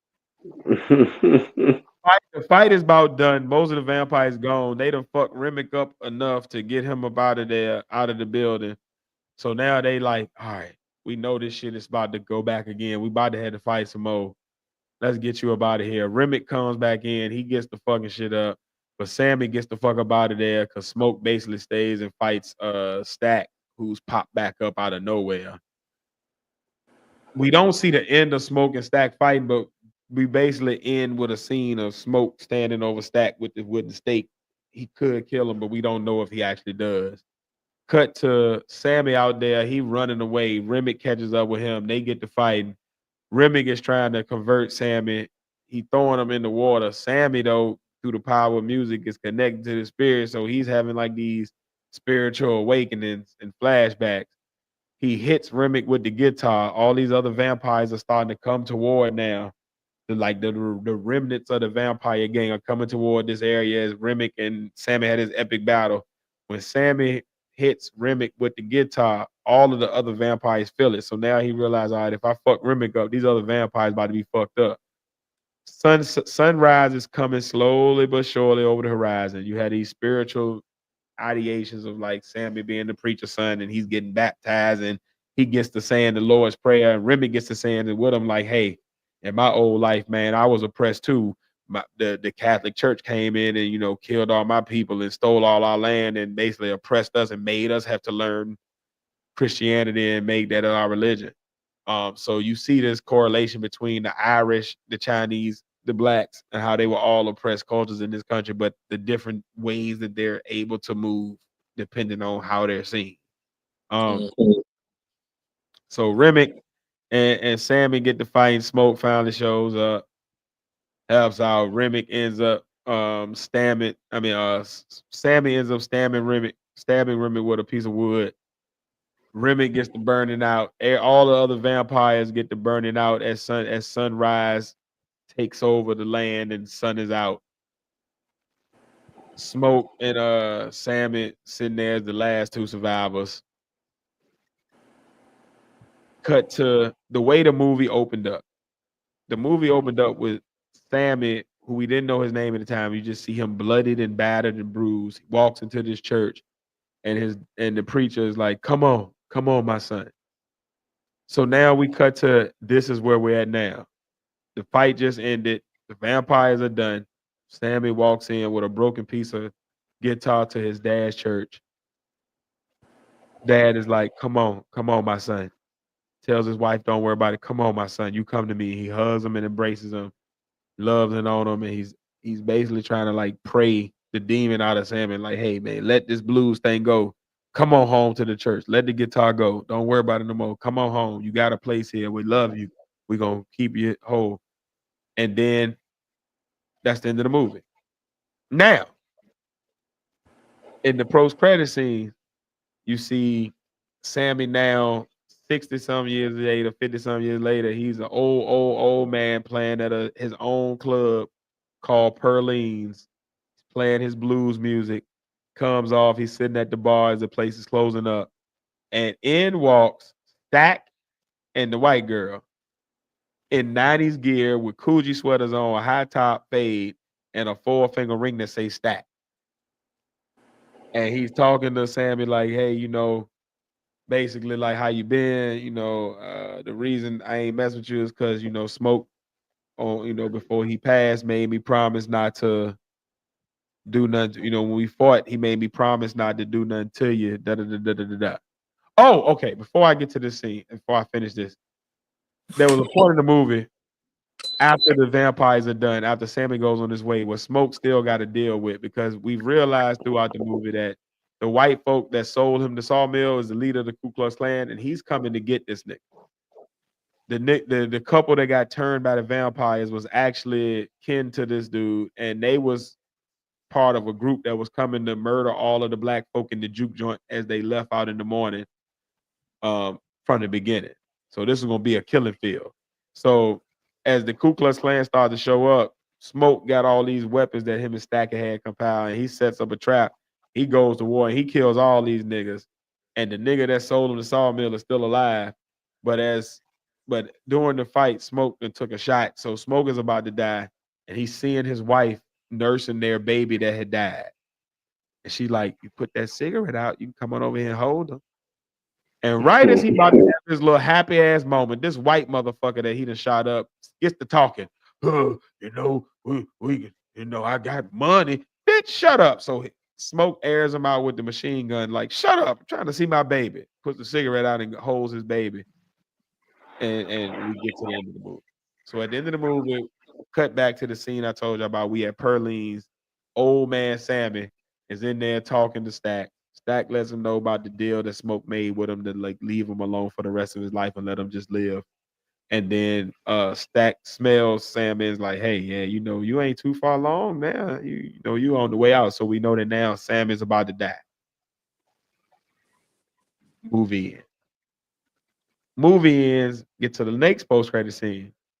Sammy is sitting there, grabs his guitar, and he gets to strumming out This Little Light of Mine. So you see that spiritual connection of him going home, and it's almost as if Sammy's spirit is still that 19-year-old boy that was there.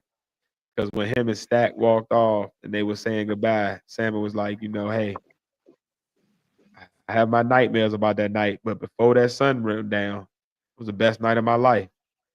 Stack was like, yeah, me too. So you can see that like Sammy probably then passed on, and that last thing when he's singing This Light of Mine, he probably went on to home and he done went back to his dad's church because that was what grounded him. That was his place of peace. So that's the movie Sinners. Good movie, Don't get me wrong, it's decent. It was a good movie, but here's my hot take. This movie is overrated as fuck.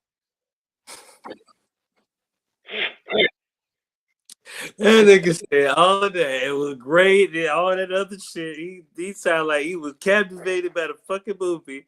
And then he says this shit. Hear me what I'm saying though. Oh, this is great. This Tell is you fucking. Before you see this movie, you've gotten the word of mouth how great this movie is. Everybody, it's the best movie in years. Oh my God, Oscar. Oh my God, it's the best thing. Oh my God, it's the best story ever. This is basically black man's Dust Till Dawn. Mm-hmm. Now, I do give credit to Ryan Coogler because he said he paid homage to Rodriguez when he made this movie, and that's what he was trying to go for. So I give him credit for that. But to say this is like some amazing storyline that we never heard before or something crazy, like this is not that. What I will say is the music is great. There is a scene that is crazy. The cinematography is dope. But the story itself, the move, like the actual meat and potatoes of what we're watching, is not transcendent. It's not like some like Get Out where we get a whole new genre bending type thing. This is just Dust Till Dawn, but told from a black perspective in the 30s. It's the same difference. Same character beat, same issues, same all of that for the most part. You understand? So I'm getting tired of seeing people like announcing this as if this move. Oh, the sex drool was disgusting. You ain't lying. That shit was disgusting. But yeah, man, like damn, I'm offended at how people are taking this movie because I feel like what it does is it makes us allow stuff that ain't really that into that realm, and now we basically like saturate the market or like lower the quality of other stuff that's gonna come behind it. I feel like the cinematography again, the way it was shot was visually amazing. Like the shit, if you've seen the Ryan Coogler, he had a breakdown on Disney where he was like talking about like the difference between the type of film he used and like why it was different. He showed the different like, okay, this is what this type of film look like. This is what this type of film, and when we do it on this is the type of perspective you can get. I love this. The movie was visually beautiful, but the movie itself was good. I'm not gonna say it was like transcendent or life changing or like, oh my God, if you don't see this movie, it was good. Overrated as hell though. Yeah, it's not the greatest movie of all time. It's not the greatest movie in the past 10 years. It was a good movie. If y'all ever watched a vampire movie and said, "Oh my God, this transcended my life, this changed my life up," I'm gonna pray for you. That's all I have to say about that. Indeed. Well, man, that's all I had to say. Phace, you got anything you want to say? Do you want to respond to my take? Let me know in the comments out there too, man. What y'all thought of the I movie? keep my opinion. My I take. keep my opinion. I like the movie. Shit, I love Dusk Till Dawn, the original version. I've watched that several times, and just like I said on this one, I'll watch this. I watch this one again. It's worth another watch for me. Shit, it wasn't life changing. It wasn't transcendent.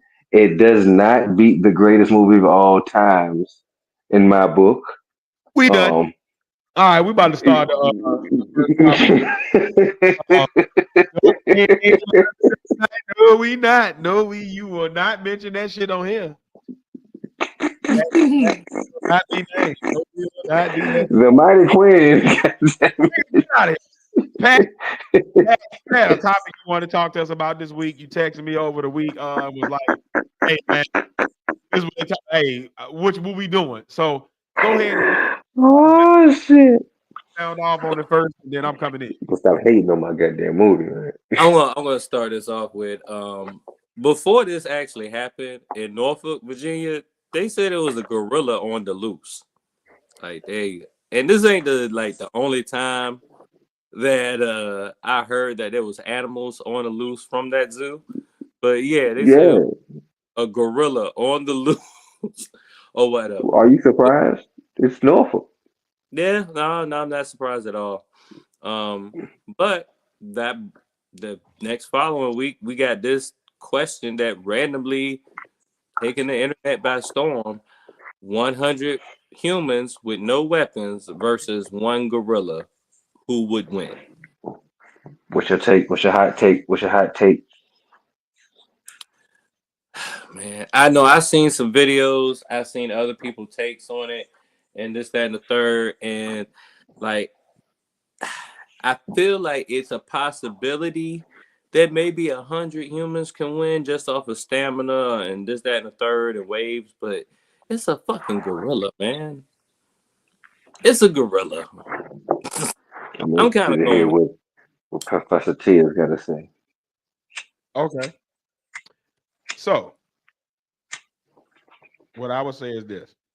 First off, gorillas strong as fuck. Mm-hmm. I don't know if people know how strong gorillas is, but them niggas can like pick up trees and shit. Mm-hmm. So,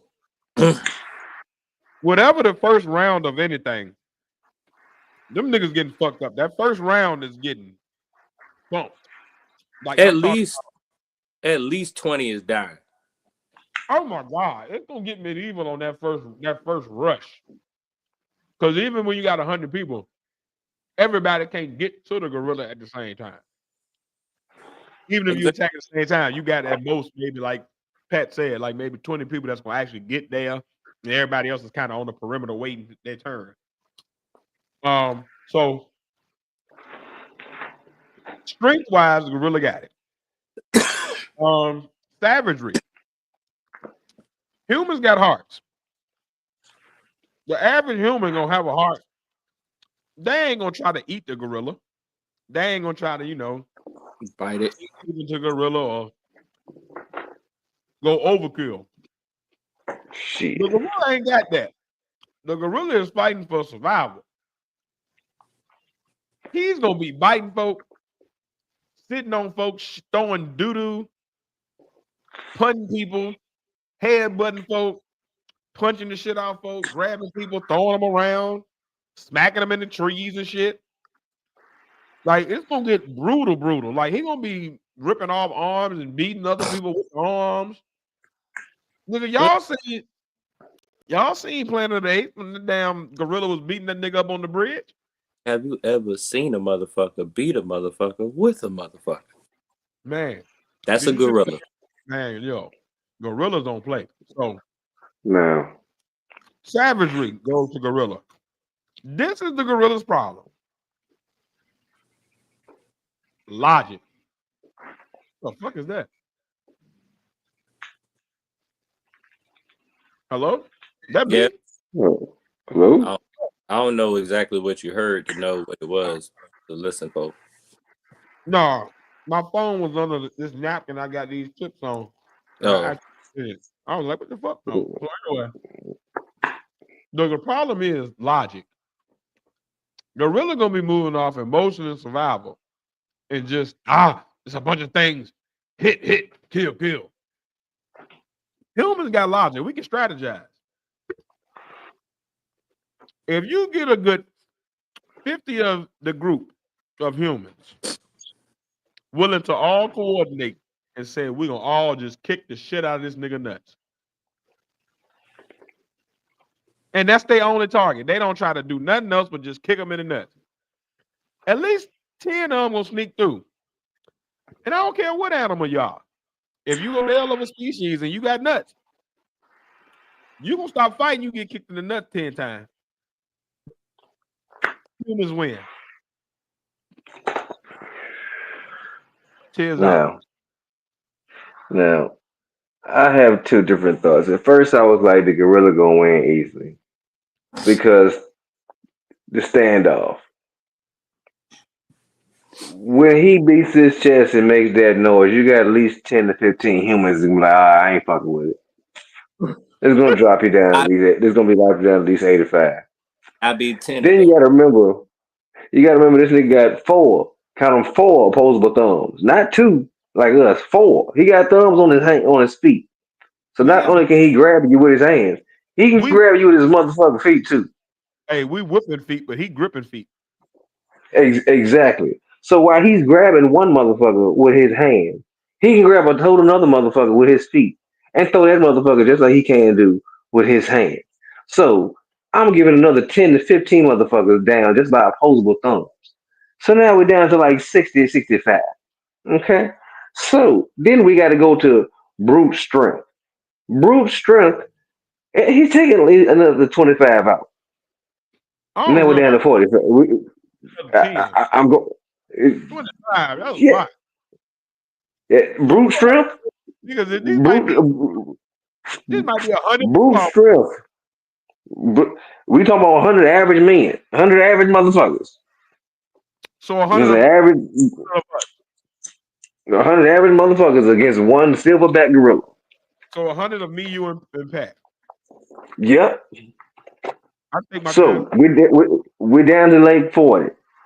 So now you got 40 motherfuckers who've seen other motherfuckers, 60 other motherfuckers get beat up, thrown, bit, and everything else. Now But add me. one thing we have is numbers, and with numbers comes stamina. We That can what I outlast. that's We wrong. can outlast the gorilla You can because there is 40 motherfuckers. 40 motherfuckers won't make it to the end. I'm giving at least 5 or 10 motherfuckers will make it to the end. all we need is one. And we win. I want to say at least 5 or 10 motherfuckers survive the But the the, barrage. the question is, who are going to be the brave souls to kick it off? Or is it just They're going to not be the gonna have. I get a pop. It's just gonna be the it's gonna be the unfortunate first line because in 100 motherfuckers, everybody gonna stand in a straight line. You gonna have people stand behind other motherfuckers. It's 100 people at one target. So whoever that happens to be in that first line, that's gonna be the first people to hear that chest beat and that noise that motherfucker gorilla make, and those gonna be them first motherfuckers in that line. Like, you know what, fuck it. Nah, I'm good. I'm going to be in the back Nah. with 99 motherfuckers in front of me. I'm gonna be one of them 20 that be in the first line, but I'm gonna be that one that keep going forward while the rest of them run back. Because I'm said it tears. We here now. Once we get there, we fucking this nigga. I be damned if I'm going backwards. Oh, we hitting this nigga. I'm getting my lick But off. And I might get thumped it up. But I'm gonna catch me one before I go. I need We I don't need know. I'm going to have to use the Me, wall. I'm a motherfucker in the middle. I like to plot and plan, see what's gonna happen in front of me, know who behind me, so I can make the proper attack. Yeah, I'm gonna be the one. I'm gonna be up in the tree at the end with my leg hanging off. Like we got him, didn't we? But I'm catching that first blow. The first human hit on that nigga. Oh, that's me. I'm either kicking nuts or punching them dead in the nose. But I'm hitting something on the first strike. We getting in there. I'm breaking rules because whoever lose their limb, I'm using that as a weapon. I'm using your arm or your leg as a weapon, Paul. By all means, hey man, take this It rock wouldn't be to it work. wouldn't be considered a weapon because it's still human. Ha ha, Hey, look, man, technicality. that ain't a weapon. That's teamwork. Oh, loopholes. And as we know, Man, teamwork makes the dream work. that's it, man. Hey, I'm really your crutch. Use me to help you limp over there and hit him on my. I see what you did there. Let's go, my nigga. I Yeah. see what you Whooping this did. nigga I see what the fuck you did. I'm one of them people like, hey, look, if we can negotiate, cool. But once we hit at the gorilla, hey man, let's fuck this nigga up. We ain't we here now. Let's go. I'm Let's sorry. go. That goddamn gorilla part is gonna get stabbed with somebody's femur. If it gets Get in, back there with the second group, showing them the strategic plans, and hey, y'all come on over here. Y'all the gonna nigga gonna we're charge it. Oh, Then I'm gonna gonna I charge. also forgot there's you're some gonna have a good portion of the group that don't want to fight, who gonna want to just try to save the gorilla. We don't need to fight the gorilla. Come on, guys. Come man, on, I'm man. It's the Oh, gorilla. Let's save the before gorilla, man. You're gonna I have hit, those in the group too. your before I sacrifice. get that first lick on the gorilla, I'm gonna beat their ass too. Come on, guys. Come on, All right, guys. get your ass all the way over here with us to then bitch out. Should have told us that at the house. We could have got another 30 niggas. Now we I wanted to, I wanted to come to try to bring reason to the group. I feel like I could be the reason. ain't nobody about to Then he negotiate. get eaten by the gorilla. One banana. We ain't about to negotiate with that. About to beat the shit out of this We gorilla. we can teach the gorilla sign language. Silverback about to be. Let them negotiate because they're gonna be my weapons. Okay. Have y'all seen the movie Congo? Yup. Yeah. Amy, banana. Yeah, with them motherfucking white gorillas and shit. Yep. Yeah, they were silverbacks. It was a family full of like aggressive ass silverbacks. I ain't fucking with them niggas. They ain't fucking with Uncle That's Gorilla. all they were. They was gorillas, but they were silverback gorillas. It was like a family of them shits, and she was like the one female, or like one of the two females in the tribe. What they I'm telling been? you. Oh, Again, though, we ain't talking about them. We talking about him. You give me one of them, I promise you. I don't need 100. Give me 30 of my realest niggas that I'd have met in my life. We fucking that gorilla up. 10 If of y'all- us ain't making. I got you. But them 10, when I tell you the damage they gonna inflict before we go out, the other 20 gonna have it. It's gonna be like boop, boop, boop, and we out of here. Somebody should knock out the fangs. We have to make a plan for the fangs. You know what? I don't really worry about them fangs. Them niggas eat nothing but fruit and vegetables and shit. They teeth are not as sharp as you would think. They like kind of they're long, but they're not like sharp like a shark's tooth or something. Like they're more I don't big ass. want to get bit by nothing.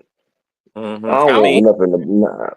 I don't want a bug to bite me. Goddamn it! Shit, I don't want nothing with real teeth to bite my ass. I don't give a fuck how sharp they is. I fuck that.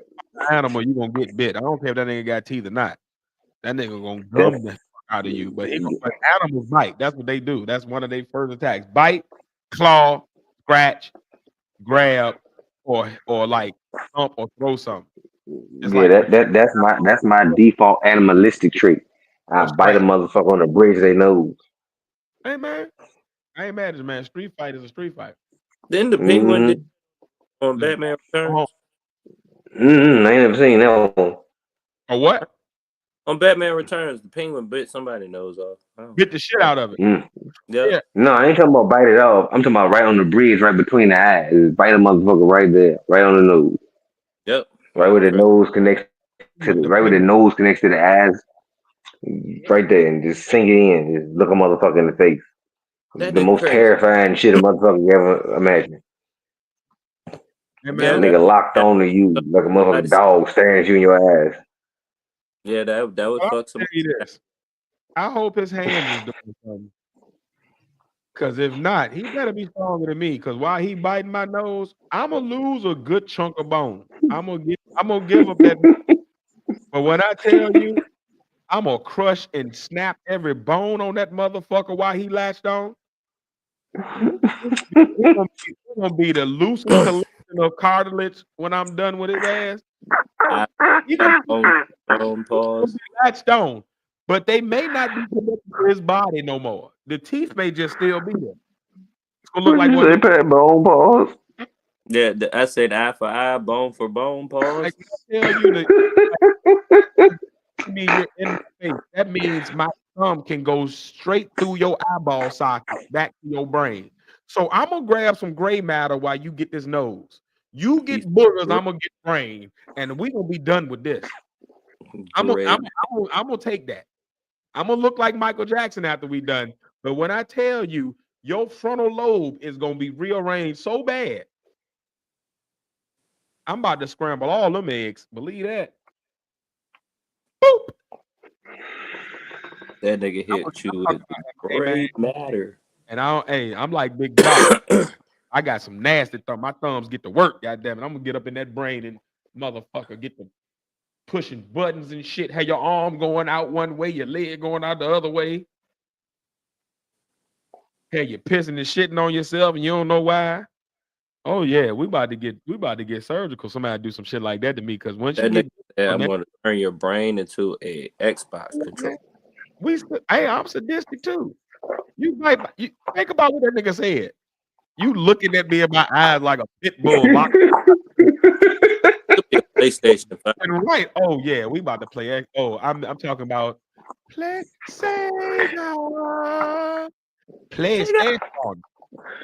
I'm about to put a thumb in one eye, another thumb in the other, and your ass, nigga. I'm about to use you to beat the shit out of everything else around me. I'm gonna have you punching your own self in the fucking face. Stock 'em you. Rock 'em. This nigga's on the roll. Oh, bitch. I'm crazy, nigga. This nigga is on the roll. Hey man, I'm telling you, man, I'm kind of evil when it comes to shit like that. I understand Phace. Yeah, that's why I can go right there with you. Why you think me and Phace ain't never fought? We gonna kill each other. I hope that never happens. We've had mutually assured destruction for a long time. We like America and Russia. It ain't it's scorched earth out there. We might as well just go ahead and just chill out. We've had wrestling matches where we was like friends. We were happy about fighting each other on this wrestling match and choked each other the fuck out. We both end up knocked the fuck out. Wake up like, damn, nigga, what the hell? It's 4 o'clock already. Like, yeah, so this, yeah. But I'm about all that gorilla action. That gorilla gonna get fucked up before I go. I'm telling you. Because if he grabbed me with them opposable thumbs, he gotta actually get me off him too, though. That's the problem. He gonna grab me. But when he go to throw, am I going? That's the problem with anything. I fought niggas that were way bigger than me. And we both grab each other. But the problem is when you want to let me go, I'm not letting you go. So can you breathe anymore at this point? Because now you over there turning blue, and I'm still gonna hold on. Because once I'm gone, we there now. I'm very much so a straightforward person in life. My thing is make a decision and go, and we just gonna go. And once I'm going, we going now. So ain't no turning back. Don't change your mind now. Halfway through the choke, better wake your ass up. Come on now. We here now. Then we want to latch on. Come on, gorilla. I got your nostril, gorilla. Come on now. How healthy is the gorilla? And then let's ask the real questions. I don't give a damn. Man. How healthy is motherfucker? I need to know how athletic compared to other gorillas this gorilla is. Like, is this nigga King Kong or is this nigga Donkey Kong? Or is he just nothing on earth that's vegan gonna kill me? I'm fucking anything vegan and gluten. I'm fucking you up with your lack of the essential amino acids. I'm gonna beat the shit out you with my protein fueled rage. Gonna beat the dog shit out you. Yeah. I mean, if you look at it at the animals, why I beat the fuck out you. Yeah, all right. If you look at it from the animals' perspective, it's really like a gorilla versus the 100 of the most dangerous animals on Earth. Again, we apex predators. We have everybody assumes we gonna come into gorilla like a gorilla would come at something. Everything just go attack. We might have like little, hey, let me run out, throw a rock at him real quick. Then you hit him with a rock. Then you hit him with a rock. And we wear him down. And by the time he done got battered and bruised, now we attacking. Everybody get, hey, you 20 get an arm, you 20 get an arm, you 20 get an arm, you 20 get an arm, and then I'll get the head and we everybody fuck him up. Hey, look, man. Again, man, I respect the gorilla strength. But ain't nothing that eat nothing but fruits and vegetables gonna beat my ass in this world. I'm talking about a vegan bodybuilder. I'm gonna fuck that vegan MMA ass nigga up. Gonna choke him the fuck out today. Maybe we can offer it food that will fuck his stomach up, and then we could. Never mind. I'm just. I will beat the shit out you and pour granola on your grave. Is that granola? That's my thought on 100 men versus gorilla. Gorilla loses. Well, this professor's and City boys, we up. Shit. What the fuck? And was it a professor on that CNN video? She was saying that she was like a professional with gorillas and stuff, and she said basically the humans would win too. So yeah, it's too many. Look, man, if you're talking about 3 humans versus gorillas, I get a gorilla at the edge. 100. Even if we average, that's still enough strength, nigga. If at least 30 of us can get grips on him, we can pick this nigga up. Now he ain't got all no I'm saying is that nigga need to be exhausted by the time he get to 100, which is me. Like after he get to like the 99th nigga, if he gets to anywhere close to the 99th nigga, he need to be halfway asleep. Kick that nigga in the nuts. Everybody collectively kick this nigga in the nuts. I'm like, God and damn if it. you happen to be a nigga like Phace and you done got already grabbed up and you can't kick, bite that nigga in the nuts. Can I bring him? We going home. Humans, we going home today. Larry, bite him in the nuts. Get him. Bite him with your little monkey teeth. You damn right. Let's send all the humans we don't like Randall and Lawrence in the Boo Boo Who Banger. And what's wrong with Lawrence? That's a Larry. Larry's are good. We like Larry's. Well, didn't you say you don't like Randall's? Oh, Randall's are horrible people. Yeah, we'll send them first. Absolutely. Randall's are disgusting. They are deplorable human beings.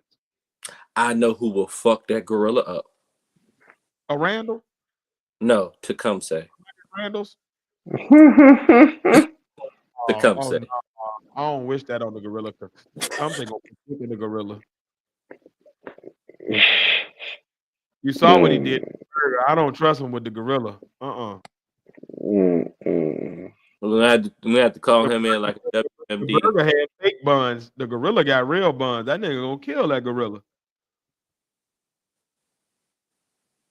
I have to call him as a WMD. I hop will never be the same fucking with Tecumseh. Tecumseh gonna fuck the shit out of that damn gorilla. The gorilla's hop won't be the same either. Ain't gonna look like the Choctaw on the horse in Sinners. that nigga look like Tecumseh for real, yo. Oh God. When I saw the movie, that was the first thing I was like, yo, I know Phace see this nigga. I know he got a flashback when he saw it. That's Tecumseh. The nigga that was at the door that was like, yeah, all right, we're gonna go ahead and go. That's Tecumseh. That same look on his face, like, I know something you don't know. Right after he had just finished putting his dick on the lettuce of the burger. Chris ate the shit out of that burger. I'm glad I always get chicken tenders everywhere I go. So glad I get chicken tenders everywhere I go. Lord Jesus. I know it was some. Oh, never mind. I digress. Well, speaking of beef and interspecies beefs, let's get into the Ted's top 3.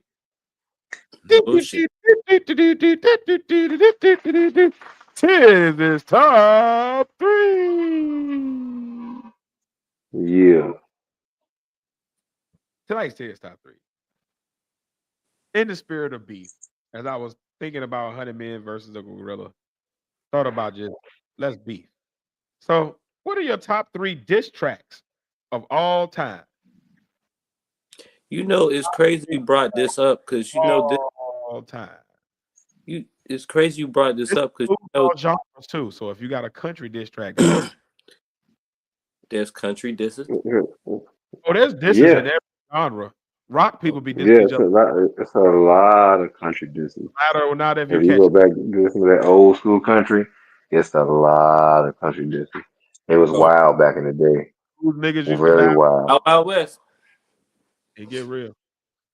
I was saying though, it's funny you brought this topic up because tonight is the anniversary of that night where Drake came out with Family Matters and then got hit with 2 songs in a row. The infamous night. I remember being woken at 3 in the morning. Oh my God, he did it again. What? Teacher drop. Oh Lord, what is happening, Lord? What is happening? And it was such a evil. Oh, what up, Greg? Evil. Greg. That nigga said, just got in practice. My team gonna fuck that gorilla up. You damn right. Damn right, Greg. I'll be right back. I got the rest of. And as the gorilla goes down, I'm gonna go backwards with my diss tracks. I think I'm gonna start with I'm gonna go ahead for it. I'm gonna go number 3 first. It's slept on. Not a lot of people gave it credit. But when we look at how diss tracks are presented today and we look at battle rap today, it was like one of them first ones that was getting that personal and disgusting about it. H to the Izzo, H to the Omo. What is it? What do you call it? Super ugly. All I really know is Really? you know what I'm saying? Comes on the baby seat. Me and AI got more in common than just more rhyming and balling. Get it? More in common. Yeah, Oh, man. You know, as a VA nigga, that was a big line for me because those of us who knew Chuck kind of understood exactly what he was saying.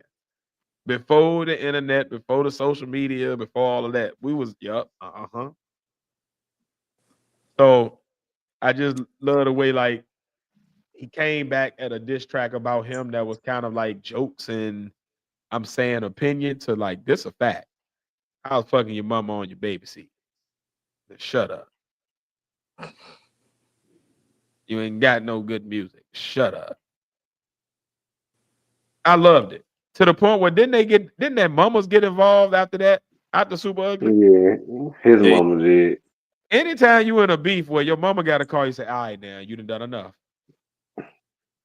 Get it together. That you really went ugly. So Super Ugly is slept on. Not a lot of people like gave it his credit in his time, but I think when we look back at it and really look at lyrically and we break down bar for bar that battle, Super Ugly was something. So yeah. I'm gonna go old school. I'm gonna go no Vaseline. Ice Cube versus NWA. Ice Cube. Yeah. I'm talking about big one body. Body. Ice Cube got like such a like speech giving voice when he's cursing you out. It makes you feel like the deacon is fussing at you. Like you done got in trouble at church or something. With no facts or link. Yeah. And then he always looked mad for no reason. And ain't nothing to be mad about. Like it's your birthday, they giving you cake, they singing happy birthday to you, sitting there scowling at the cake.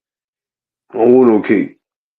But that no I want Vaseline, some apple. that I was want yeah. apple pie. And that was one of the first times I had ever heard of like a battle where a dude went at a group. Usually it was like, especially before then, it was like the MC versus the MC, even in a tournament style. It was like MC versus MC, not like I'm going at your entire group by myself, not my crew against your crew, but just me against all y'all. Fuck y'all. It was also major because Ice Cube, it kind of set Ice Cube and gave him his platform to be able to go solo as hard as he did. Mm-hmm. Leaving such a monumental, it's easy to get lumped in and like people don't want to see you outside of that. So You can't be individual. yeah, he shattered the mold with that. The videos was crazy back then with the battle. Like yeah, that was epic choice. Padawan, what's your first one, my boy? Hit him up, Tupac. Okay. Yeah. That's the first diss track that always pop in my head when somebody talks Yeah, about it. buddy.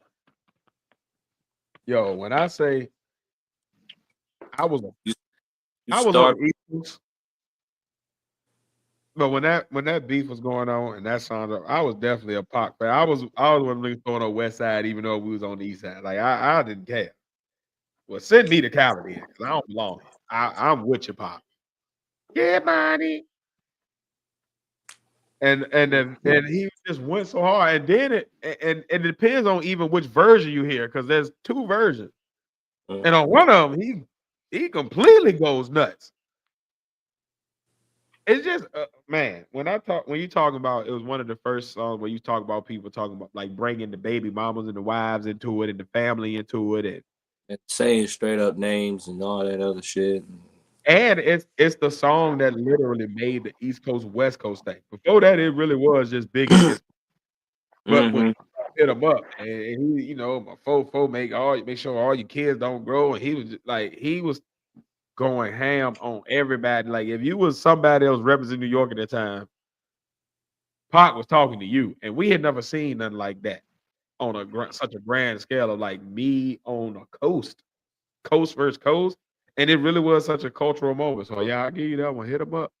Mm-hmm. Hit him up. First off, fuck the bitch and the click you claim.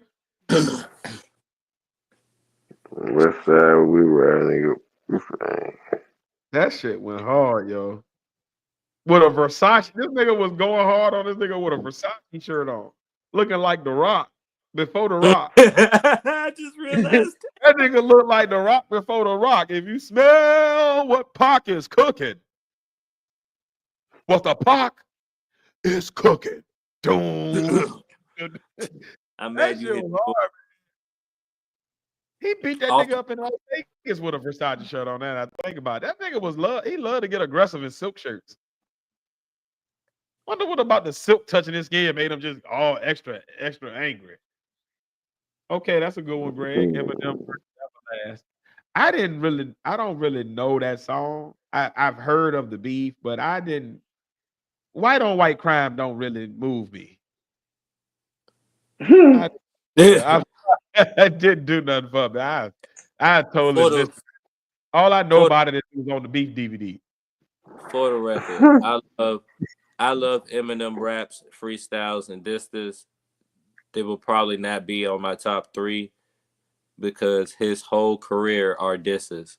So it's kind of hard to figure out what is the best Eminem diss of all time because he's everybody. You right.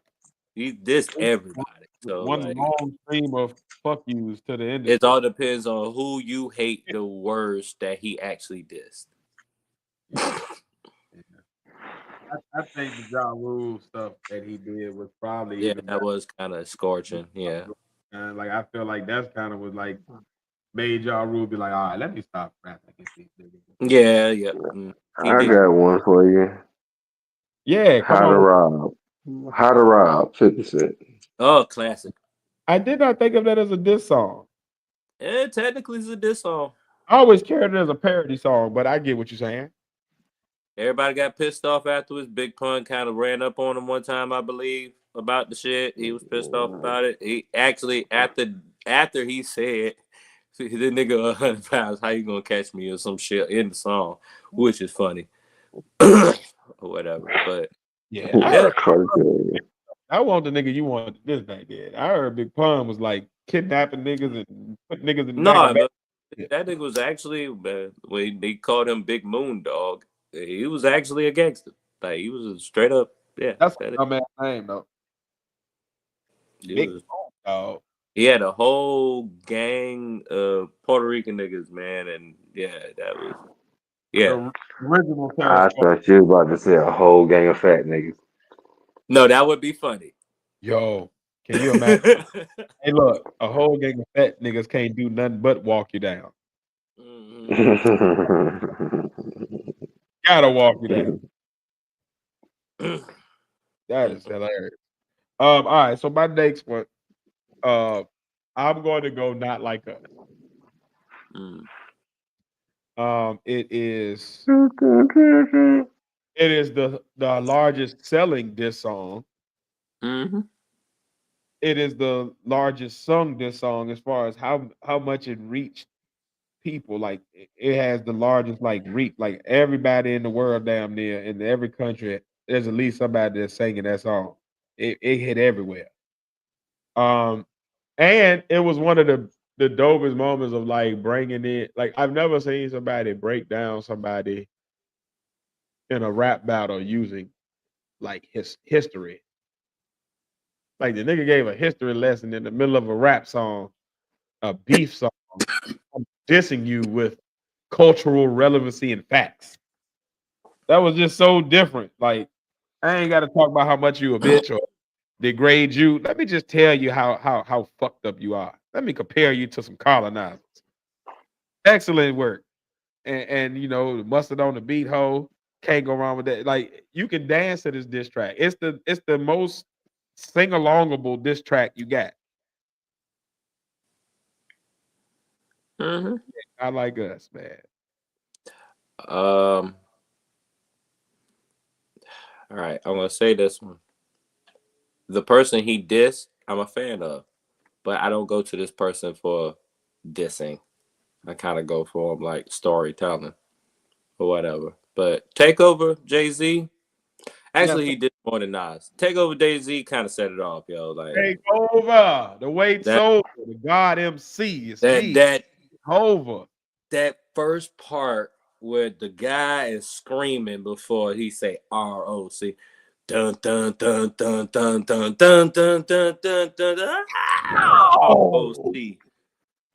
It starts you off, yo. I can't even deny it. Man, take over. The wait's over. God MC, BJ Ho. Man, that was like bringing a knife to a gunfight, pin to a test, your chest in the chest of your line of fire with the thin ass vest. Like, and you know he felt that like Army, better yet the Navy. Niggas a shooter. it's Hey yo, like the I bringing in the appreciate it Southern though. culture when nobody fucking with Cash Money but him. I appreciate it though, because it's not often you actually see that side of Jay. Like at that time, it was kind of like you see it subtle jabs and stuff like that, and this, that, and third. But Putting your ass on the Summer Jam screen. when that nigga get petty, that's a master class. His petty is a master class on dissing. I'm sorry. He's a with it. He makes a nigga feel so little. Yeah. That was beautiful. And it was the first time that he had actually addressed Nas kind of straight out. Before that, it was kind of them throwing little lines back and forth. But that was you like even know unless somebody you know exactly who I'm talking to. And I fucked you up, Nas, so bad in one verse. I'm gonna dedicate these other verses to the other niggas I don't like.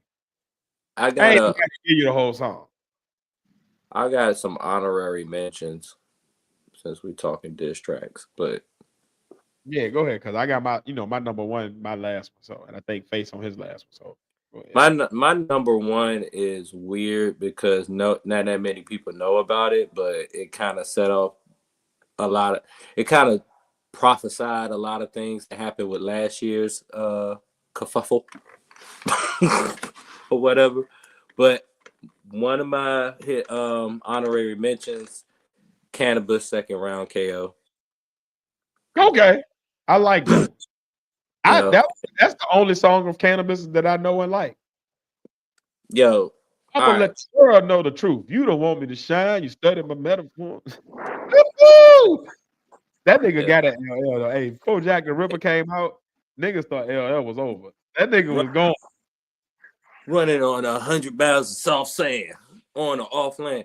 Like, Cannabis is a great rapper, but he's not a good battler. One, he can't make songs. That shit He's not good at making songs. He is great at verses. Fucking book. I was like, yeah. He's great at verses, bars, random freestyles, and an occasional diss. But making songs. Can I challenge that? Can I give another hot take since I'm on hot takes tonight? Go ahead.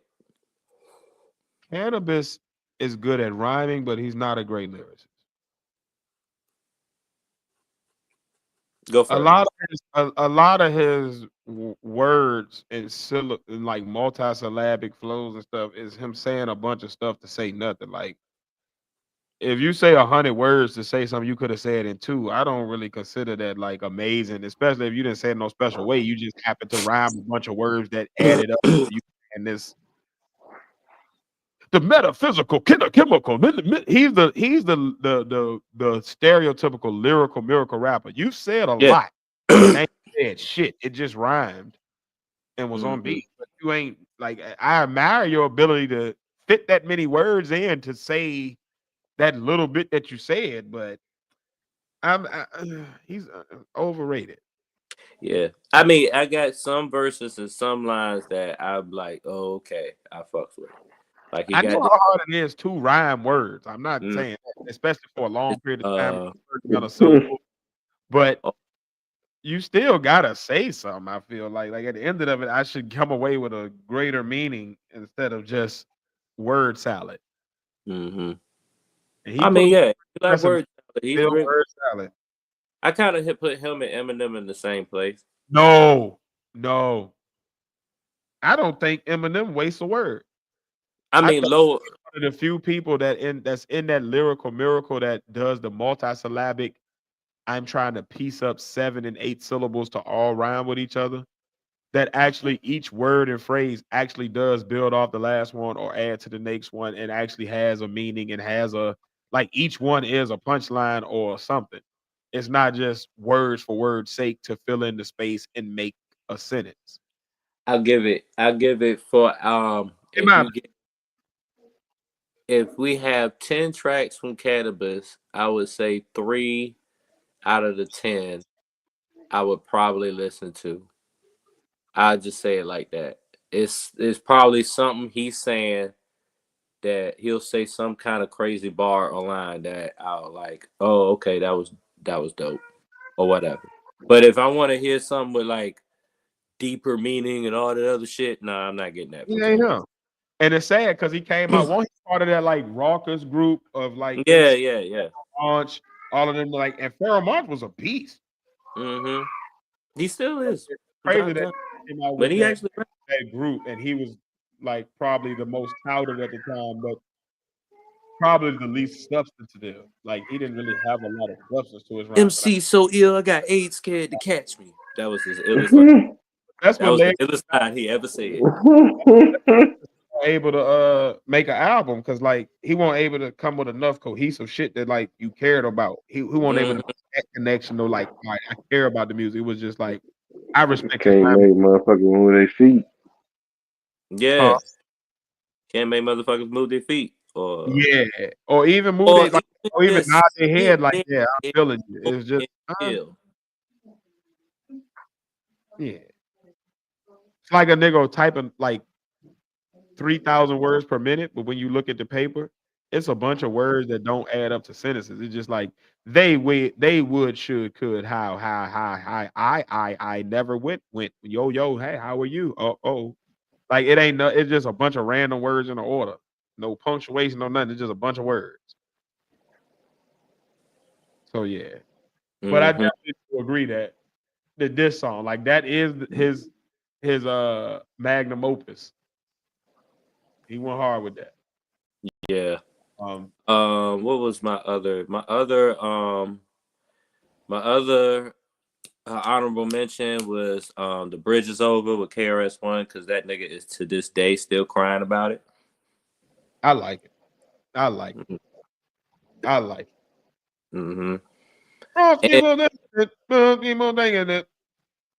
Yeah.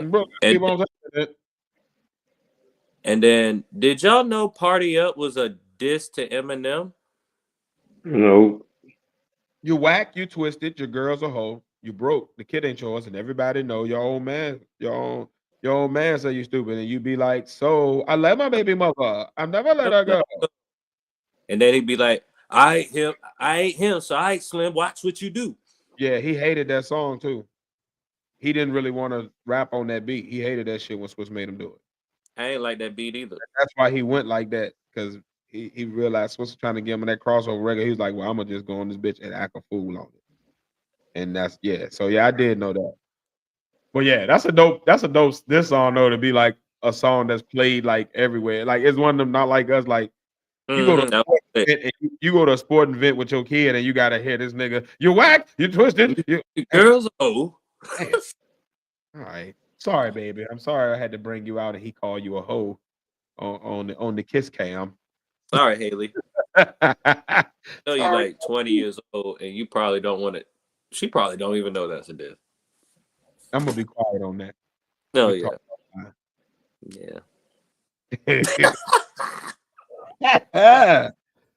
All right. It's funny how like after 20-some years you already knew I was going. Yeah. All right. What's the number ones, man? Phace, what's your number one diss song of all time? Shit. I was gonna say Super Ugly, but Pat said that shit earlier. Then I was gonna say hit him up with shit. Said that shit too. So shit, I don't know, cause you already took mine. So I'm gonna just sit with my originals and say Super Ugly. That's fine. I don't mind not getting to say it twice. I think it was underrated. I think it needs to get some love. That's right. Anytime you tell a grown man you left condoms on his baby seat, look, and that man don't see you, yeah, yeah, you lost. I mean, you lost that one, boss. You- I gotta, you gotta be saying that with a black eye and bloody lip. Next time you have a concert, you can't be getting that off on me. Wish you would leave a condom on my baby seat. You and that will be buried 6 feet deep. But yeah, my number one man, probably it's the song that kind of really kicked off the beef. Is also the song that I feel like is probably the most aggressive and probably did the most. Euphoria. Um, everybody I definitely not like us. A lot of people consider Meet the Grams as the most evil, but to me, Euphoria was a perfect diss song. And what I mean by that is it broke the person down character wise. It broke them down lyrically. It gave different vibes. It was able to aggressively and calmly attack. It accomplished so many things at once. It set the stage for anywhere the beef could fit and already laid the seeds for everything. It it did the Eminem 8 Mile where I'm gonna kind of diffuse some of your shit and tell you already kind of the angles you're gonna take because I already know. It literally set the stage for the entire rest of the beef. And a lot of people don't really hold it in high regard, but I think it is the perfected diss song to come at a person with. It talked about why you dislike a nigga. It took it lyrically to like these are the musical reasons I hate you, but also this is the character reasons I hate you. And this is not just me. I'm gonna tell you that everybody hates you. It's like the most bullyingest song. Like it's like the song the class sings to the bully when they finally beat the bully up and jump him at the playground, and they all sit around him just arms linked dancing around him singing this song. man. It's probably the best rapped diss song out of that beef specifically, and to me, this is the most high profile beef we've had in hip hop It's because my of song because out of of the caliber of both MCs at the time when it happened. Um, and yeah, man, it's amazing how bad he like. If Kendrick had released that last, it would have been fine. I feel like it still would have been over. Like it just checked so many boxes, man, at once. He gave you 3 beat switches. He gave you the weird sound effects. He gave you the glitches. The nigga got so mad he couldn't even say the line right the way he didn't call the boy Joe Hell Austin. How pissed you gotta be at a nigga in the booth to just fuck up a line and then be like, man, I don't give a fuck. Put this shit out. Fuck him. I ain't even, I ain't even about to punch that in real quick to clean it. Just take it. Whoever he is, he know what I mean. And how good of a diss song it gotta be for you to then have an audience of people that listen to it, realize you said the wrong name, and none of us give a fuck. none of us. I knew right when. Nobody cared. Everybody knew they heard it wrong when Joe Hell Austin. Who the fuck is he talking about? Oh, we got it. We understand. Go ahead. Keep going. Keep going, Kendrick. If 20v1 is 1 verse 20, you damn right, Kendrick. Keep going. Just keep going. It was an amazing. I think that is the coup de grace. He said the YMW Melly line before anybody else could say it. The first one with the YMW Melly punchline. Niggas knew it was gonna come at some point. We were waiting. And he did it in such a clever way. I hope these niggas are real friends. If not, I'm YNW Melly. Like it gives I don't more. have to tell you what I'm doing to the friends. You already know. It's like it gives you like you know the line coming, right? I also want to say he got the it first gives Melly substance to the line too. He's Just not wanna just say, saying the good. line. For Kendrick to be a person that don't drop a lot, he always seems to be on the front, like the first person to drop a line about the thing. Because the ASAP Relic, he the first one I heard drop a line about it. Mm. And it's like that shit just happened. So like that man, Kendrick different. But that Euphoria, man, to start it's like you fit it's Javier Bardem in No Country for Old Men walking you down with that damn boat shooter.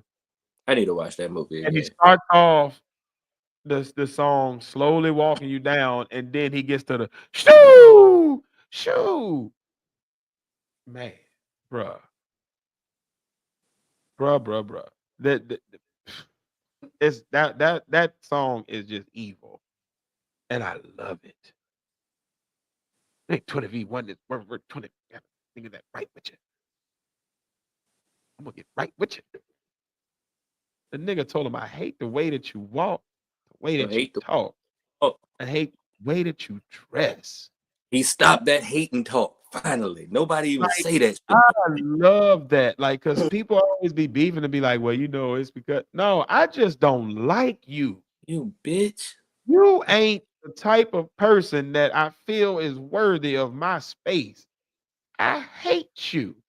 I despise the human being you are and wish you had have ended up on a napkin on your side your father's dresser. And this You is not jealousy because know, I hate every fiber of your being. I don't even want and I anything to know I'm do better with than you. you and the shit that you do in life at all. You are the complete opposite of me. There's nothing to hate on because I just hate your existence. And if I hate And while your we're existence, at it, I don't want to be you. and while I'm telling you about it, you're also a horrible father. That too. God damn. As a dad, that is like, oh, It's like he dissed him every way that you can possibly we diss a have man. to fight. Like, there's no way we don't fade or shoot it out. Like, there has to be some form of physical ramification for what you just said out of your mouth. You cannot talk to me like this, sir. He verbally bitch made this nigga, and then this nigga sues. I mean it. It's Like that he, beef is the gift that keep on giving, ain't it? it is, and it's the anniversary. It's the anniversary season God of bless. the beef. Happy anniversary. Crazy, man. Crazy. I Well, still got one you though. still got yours? Yep. All right, go ahead. And Send it on this off. y'all might not understand it at first, but this one is basically Euphoria before Euphoria. Or whatever. Okay, or whatever. Sometime in the 2016, a podcaster, before he was a podcaster, was beefing with a well-known rapper we know as Drake. And Joe Budden? he put out this song called Wake. And if you listen to everything he say in the song, we saw happen last year. I gotta hear that song because I didn't when he was even with Drake. Nobody was paying attention. Really in the podcast as much at that time. I didn't really like. I knew it was happening because I heard them talking about it, but I never listened to his songs about it. This is what he says. No, really, we want a party album, but you keep stealing all the parties album to go put it on your party album. That just happened February. Who's calling this shit? Who? And this was 2016 when he said this. Well, it was true. And He won a party out in 2015. That was like the height of. I got number one. He brings up the clips. I'm gonna let you have it, Phace. He brings up the clips before the clip. It's like I think after this, immediately Pusha T got into a beef out in the open with Drake, like the following year or something like that. But he talks about Exodus was coming out. I think this was after or during Exodus. Or no, I think around that time Pusha T had put out his new album. And it was before he started dissing Drake, but it was around that time when he was about to he is going at Wayne still. Mm-hmm. Yeah, that's who he was going with going against. Okay, Exodus came out 2012. So this was after that was after that, but it was like that Exodus was kind of like it didn't really hit really until Drake started getting bigger and the beef between them start showing a lot more or whatever. Oh, with that, but pretty much they were talking about like everything. He says pretty much everything that has happened. That nigga says he brought about the clips. What was the other line he had said?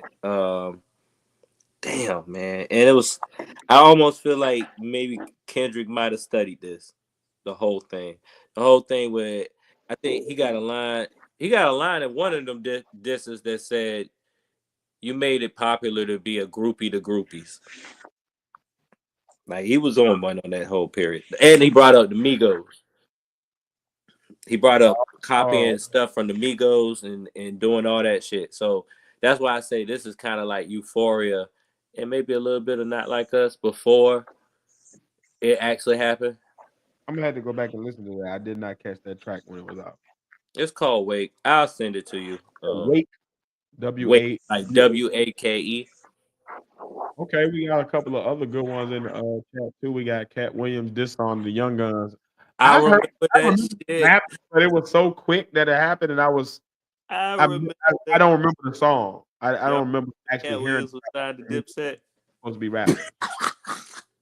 And then 300 bars and running. That's Game. Yep. I don't know. This is America. I'm a big Game fan. That's your number one? Yep. That's your one? This is America. That's that's one diss song.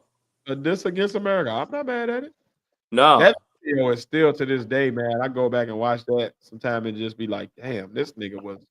Is it the other reason why you call it? Daniel Glover, Donald Glover, I mean, This Is America was a Kendrick video before Kendrick started making them videos.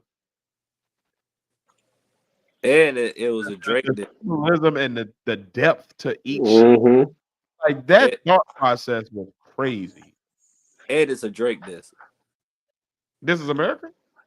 That's what he. Yep. In an interview, Childish Gambino, Donald Glover said it was going to be a diss to Drake or whatever. And then even in when Drake was on that It's a Blur tour, he brought it up. You know how they do little petty shit in between before the something. He brought it up on the tour or whatever. So it was going to be a diss to Drake, or it was a diss to Drake? It was. I guess when he wrote it, it started off as America, the diss, and then I guess he wrote in a way where it. You know what I mean? Like, I don't know if people ever wrote a song, but sometimes you write a song, and the first song that you write is not the song that you put out. It might just be testing the waters and stuff like that. I think that was his first song. Kind of like Euphoria, supposed to be like 16 minutes long, but Drake. This Is America. Fuck you, Drake. This is America, not Canada. That's why I feel like it was going. Yeah, that's what I was thinking. I was like, okay, so that's how you got the hook. Like, I'm telling you, this is America. This is if you listen to like Childish Gambino music, I think because I feel like kind of Childish Gambino feel like he makes the better version or the more artistic version of Drake's music. Because if you listen to like some of his songs, what you do, he can sing better than Drake. Yeah. Mm-hmm. He does everything better than Drake. He acts better than Drake. He's funnier than Drake. He got bars too. That nigga said, "Why you lying, Mufasa?" They basically on some real shit. He's just the American. Yo, I like that nigga. They do the same thing. Now that I think about it, they really do the same exact shit. Yes, he's one of my favorite artists. Hybrid. Yeah. Because he's so well fucking rounded. Yeah, I fuck with y'all. Yeah, okay, so I get that now. Okay, I did not know that though. That's an interesting way. I would love to see the reference track or like the version he scrapped before, like even if it's unmixed, just to hear like where he was going with the actual verses. But Mm-hmm. okay, I like that. A double disc. Fuck America and fuck you too, Drake. I like it. Y'all got anything else before I go to the next topic or What's that Beanie Oh Siegel dissing? no. This is the Beanie Siegel this time about Did the sun kiss like a soda? yeah. Don't. I think it's what is it? Don't, Pressure? don't. Boom, boom, boom. Boom, boom, boom. Boom, boom, boom. That shit was hard. Beanie Siegel was an underrated rapper, man. That Mm-hmm. Monopoly to this day is fucking stupid. Can you feel it in the air? Huh? That Oh yeah, still in the air too. But I'm talking about, the early beans with the back in the truth days and all that, like when he was first got with Oh Rock, like it. that that, original Mac. yeah. Mac Daddy, Young Scrappy. No, he ain't the OG gangster. Yes, I Yeah, is. I Yes, I did. Yo, Beanie was did. my favorite Come on, nigga you out gonna of test that kid? property. He was my guy. And then I heard Petey Crack and it was a rap. Petey Crack still my guy. Oh yeah, Petey, boy, Petey, it's like left I did. Real. the Mac go ring. Mm. Um, but yeah, man, y'all let us know in the comments below. Let us know in the chat. What's y'all favorite top 3 diss tracks of all time? What's I y'all favorite smell song? pussy. Is that you, Irv? I smell pussy. Is that you, child? I forgot. That I thought think about that might be one of the honorable. Mixtape 50 was ultimate evil. Oh my god. Mixtape 50 was nuts. The That 03-ish, God 02-ish. Woo! That nigga, man, you ain't hey, look. And he would run up on you still at that point. Like you might actually had to see ruthless. that. Leave that nigga alone. Any nigga that dropped down from a ceiling, leave him alone. Please. They different. That nigga's a bat. Hang down by his feet from a ceiling, man. Leave that nigga alone. I mean, right with him. That nigga's Hell, a who you know hanging on to the ceiling by their feet? That got sense. Yeah, leave him the fuck alone. And speaking of leaving people the fuck alone, that leads us to our second to last topic. We might get to the very last one, but I don't know. But it's time for the segment that we never know what's gonna happen. Who knows what's gonna happen tonight? It's time for a Phace vid reaction. Phace, do you want to set this vid up this week and give us any I context think, on this video, or should we just watch and then go I from think there? we don't got no choice but to watch because his internet done dropped him out again, I believe. But Well, all this right. shit already This video, look crazy as fuck, yo. Let me just go. Blind date with a crack whore, age 42. I think I've seen this shit before. Turn on Cash Money, turn off the police. So what do you do for a living exactly? I suck a little dick, smoke a little crack. Well, what do you do for a living? hold on. He asked her what she do for a living. And she said, I suck a little dick, smoke a little crack. Why she say it like it was a song or something?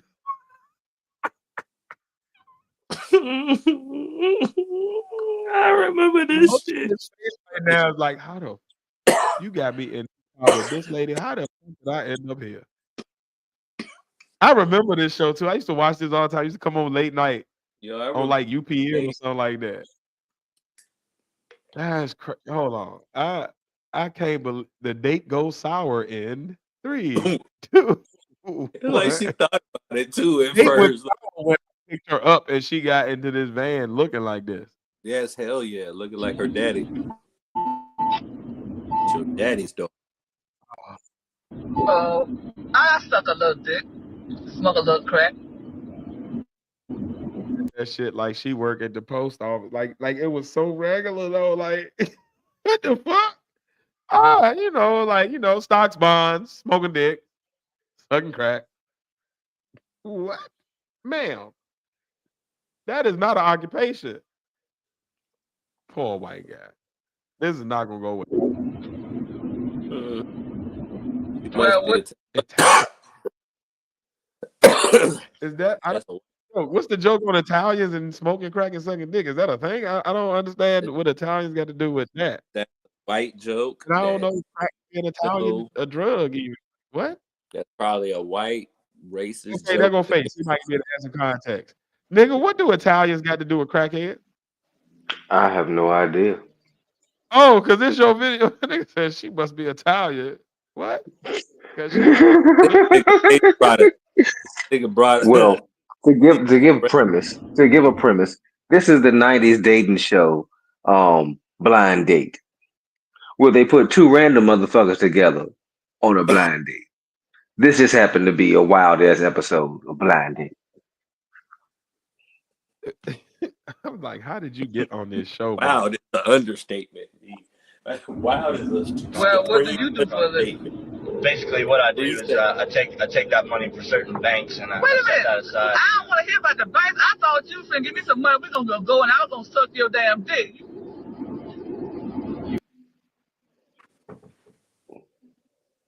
Oh, she think that's another type of date. Oh shit.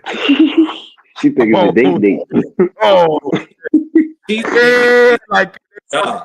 like want to, hey baby, want to go out? She thinks she in. You know, that's why she paused in the beginning. She thought she was clocked in at work at the time. Why are you gonna ask what my job is when I'm on my job? You know what I mean? So that's what she said that. Continue. It only gets better. Or worse, the date, one, depending on your perspective. The date only gets better. This bitch don't got no baby hair. All the way back, yo. It only gets better.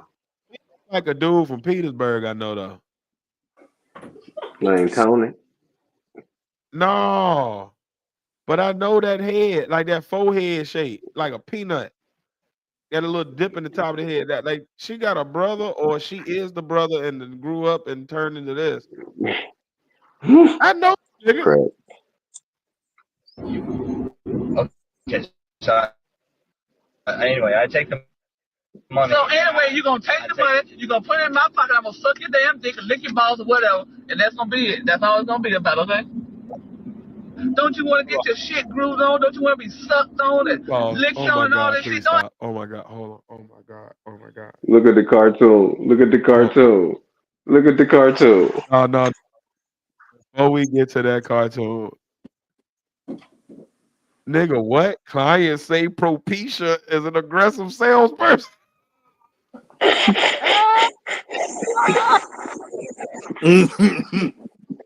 name is Propecia. You got a hair supplement or something? I know I've seen that on one of them commercials where they talk real fast at the end and tell you that you're gonna bleed out your ass if you take the medicine. But I know that's hair or something. It's something. It's either for that or psoriasis or something like that. It's something dumb like that. But like you think about alopecia. No, that's the disease. Alopecia is a drug. I'm about to look this shit up. Like, you know how when you see something and immediately you see the thing that go with it? See the commercial. I see the little niggas riding.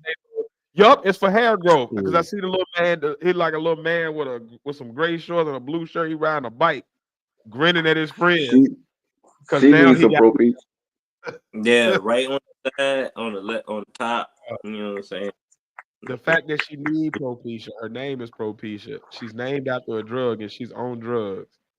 This whole scene is just stupid. And the fact that they asses put this stupid, they said she's an aggressive sales. She's on she gonna beat you up. Propecia. She gonna beat you up. You gonna know, let me suck your dick. Give me this money. Propecia is the drug she needs. They can lick your balls or whatever, and that's gonna be it. That's all it's gonna be about, okay? Don't you want to get your shit grooved on? Don't you want to be sucked on and licked on and all that shit? Don't I know what y'all white boys want, so just give me the damn money, okay?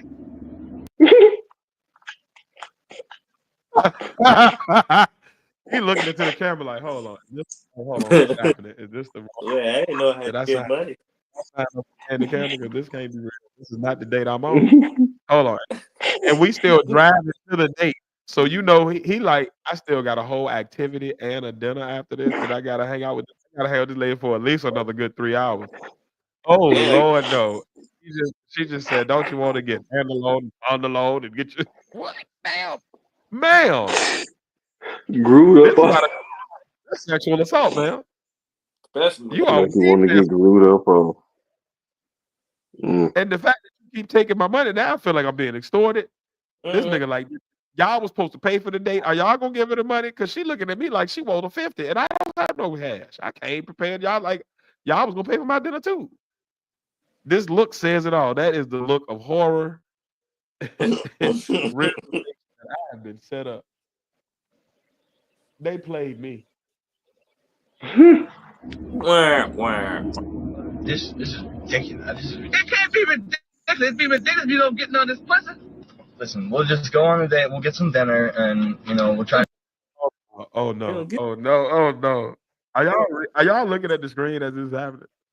Yes. Yo, these fucking graphics is yo. He grabbed me. That nigga said inebriated the koala. If you want it out. Hey yo, I bet she will give it to that koala too. You got some money? Come on, I'm gonna suck your dick there. Somebody gonna get this eucalyptus. She gonna suck that hair dick. Go get these eucalyptus. Is this where you put put this word? I figured I'd bring a good old fashioned face vid this week. This is the dumbest shit ever, bro. I don't want to fucking eat. I want to smoke and fuck you. You my dinner. You the dinner I want to do. Number one eater. You gonna fill me up tonight.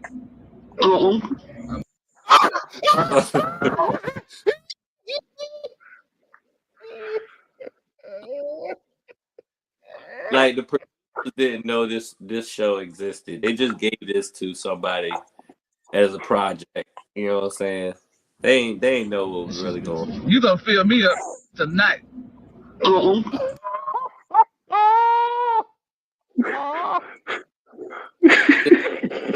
This is like YouTube video interviews before YouTube interviews. Got her South Park character from Canada. Yo, this is the worst episode of Hookers at the Point ever.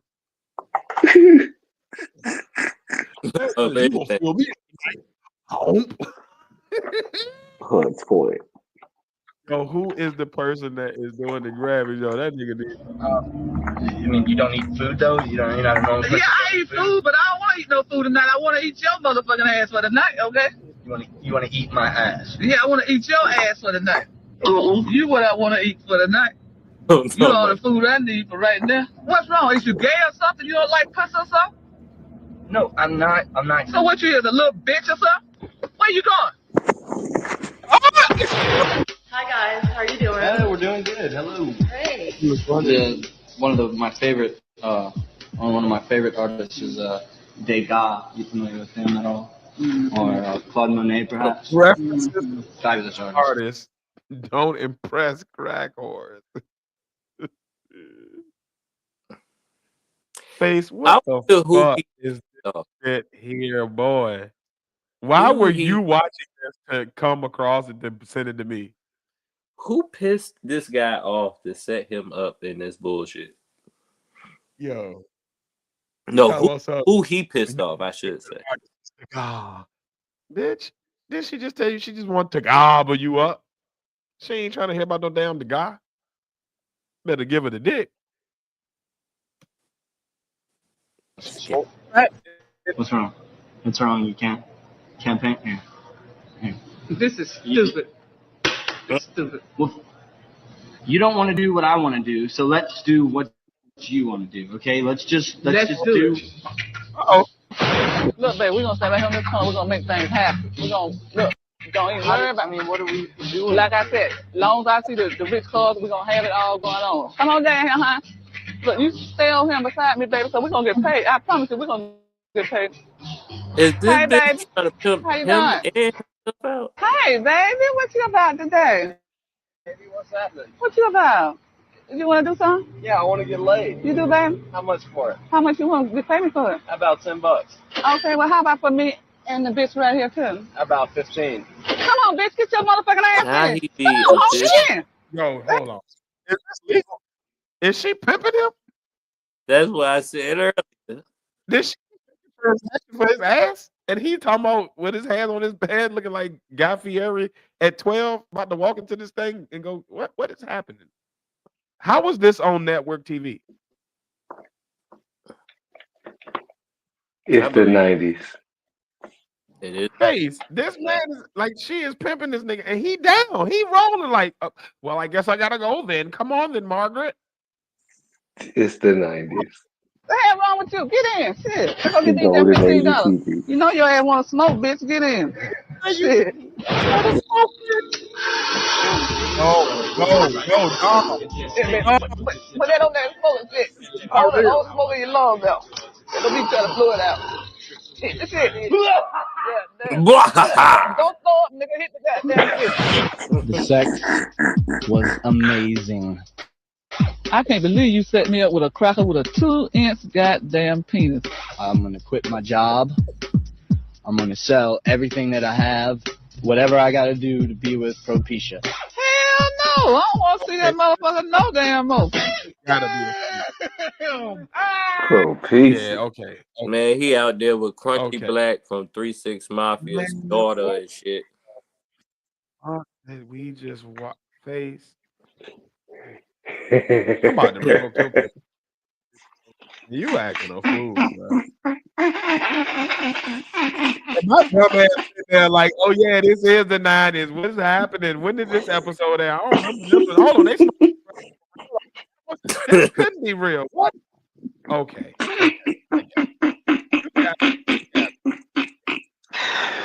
Oh shit. Gullible as hell. Like, real? Like, how is this on TV? The sex was amazing. Propecia. Boy fucked it up because she was selling it. Well, that nigga, the sex was amazing. All right, okay. Propecia. Your hair still look the same.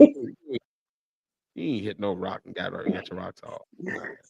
The bitch look like bad hygiene and bad decisions. Like she looked like Crunchy. The fact that her name was the remedy to her hair problem is funny to me. Like you could have solved all your problems if you just look in the mirror, bitch. You are your solution. The problem and solution. Get a bottle of you, life would be different. You are your solution. Oh, come on now, ain't that drug? Ain't that deep, boy? I'm cooking, ain't it? Boy, give me that. Boy, them muffins is bacon. Well, shit, yeah. The bitch look like she's 67 in the face. Well, speaking of looking 67 in the face, I did have one last topic. We kind of ran too late to get into a full wrestling breakdown today, but I did have a topic from wrestling that I wanted to get y'all thoughts on. Do y'all know who Swerve Strickland is? Yes, I do. Yeah. The AEW, he was the first black AEW champion, black wrestler, really good talent, works on AEW, but he's been having a back and forth with Booker T, basically centering around racism in the in wrestling biz. Swerve is on some I feel like shit is an injustice and shit is fucked up, and I feel like I got done wrong because of my skin color when I was in WWE. Booker T kind of was like, hey man, I'm not sure what's happening to you or what's your story, but for me, I didn't experience any of that when I was there personally. So I'm not sure what's going on. Swerve took offense to that as almost like if he was saying like Booker T was dismissing his claims, and he kind of was like, well, it must have been a big enough issue for you know, it had to be some type of issue when Vince McMahon was walking around calling you nigga on live TV and stuff like that.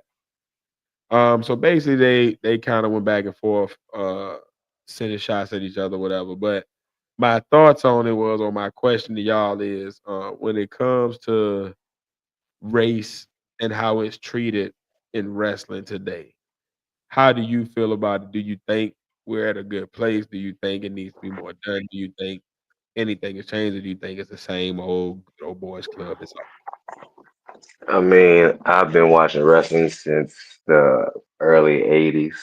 It's definitely not the same. Back then, you really didn't have any black heavyweight champions. Now, when you have a multitude of black heavyweight champions and a variety of different federations, regardless if they're owned by the same company or not, it's still different people on different channels on different platforms. Um, I can remember when Ron Simmons first won he was the first quote unquote black heavyweight champion when he beat Big Van Vader for the heavyweight champion, WCW heavyweight championship. And Power Slam. everybody, yep. I remember when They, and everybody that charged the ring because it was so big, a bitch of a deal. So I look at that compared to now.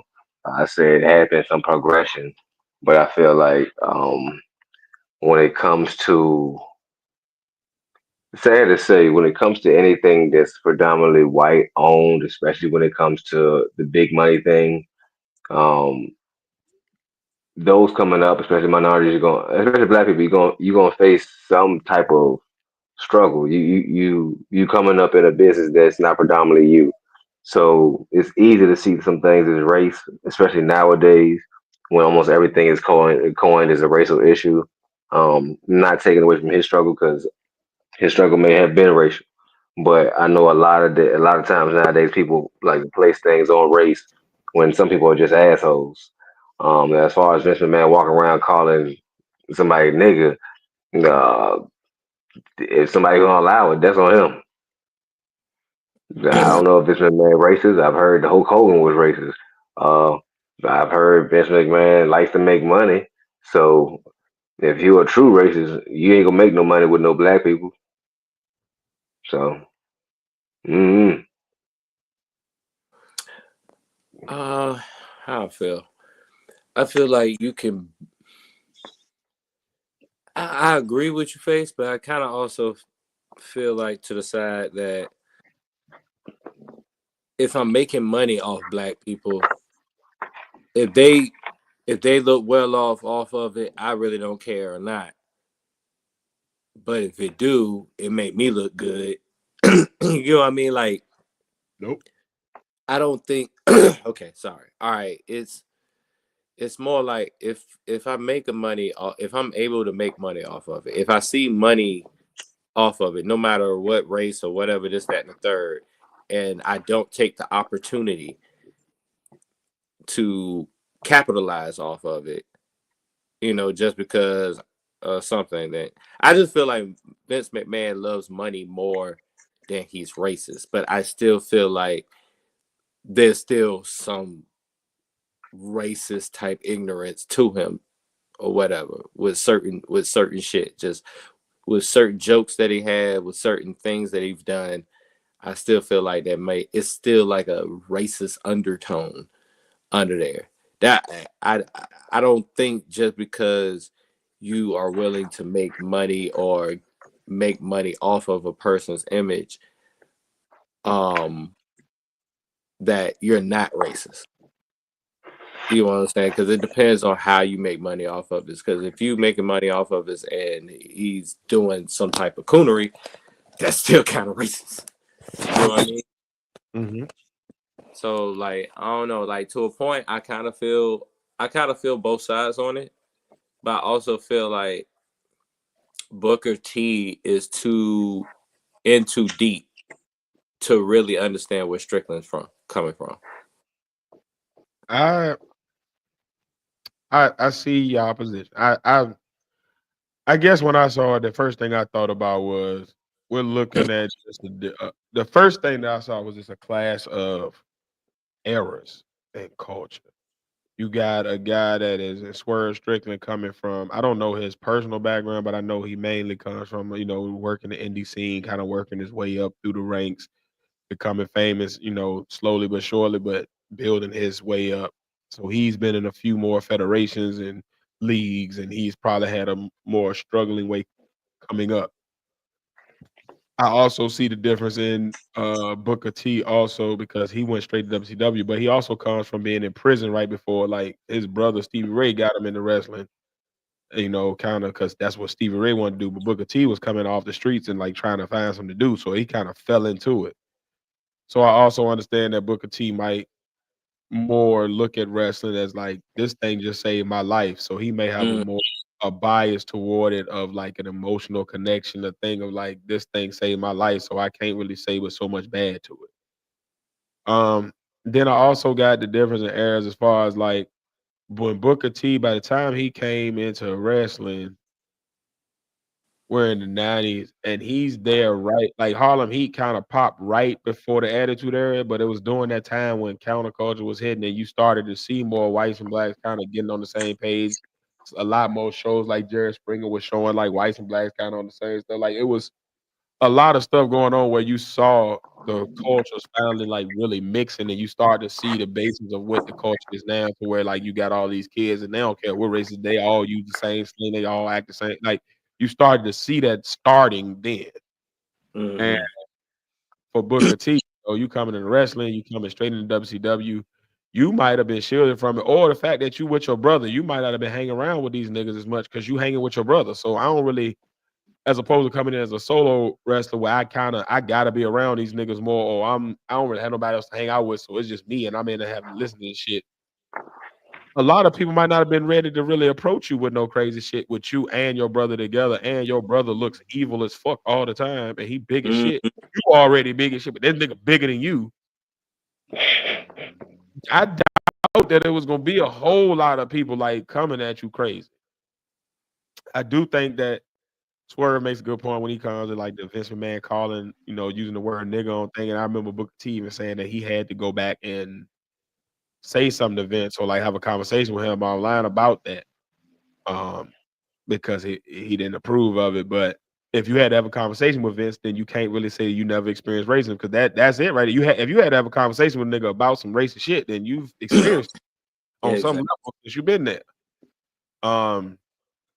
I do think that wrestling is as an institution is pretty racist. I think that's what it was built on. You're talking about a lot of Southern and Midwestern people, when it first kind of kicked off, going around the carnival scene, state fair scene and shit. So you're talking about the demographic of white men in a certain age range of that time. Most of them have been indoctrinated into, if not being racist, at least they're not thinking that it was necessarily a bad thing. It was just kind of like, oh, this is what we do, whatever. So I think for him to act obtuse and act like, oh yeah, nothing wrestling ain't racist. I don't know, I ain't never experienced. Yeah, he did.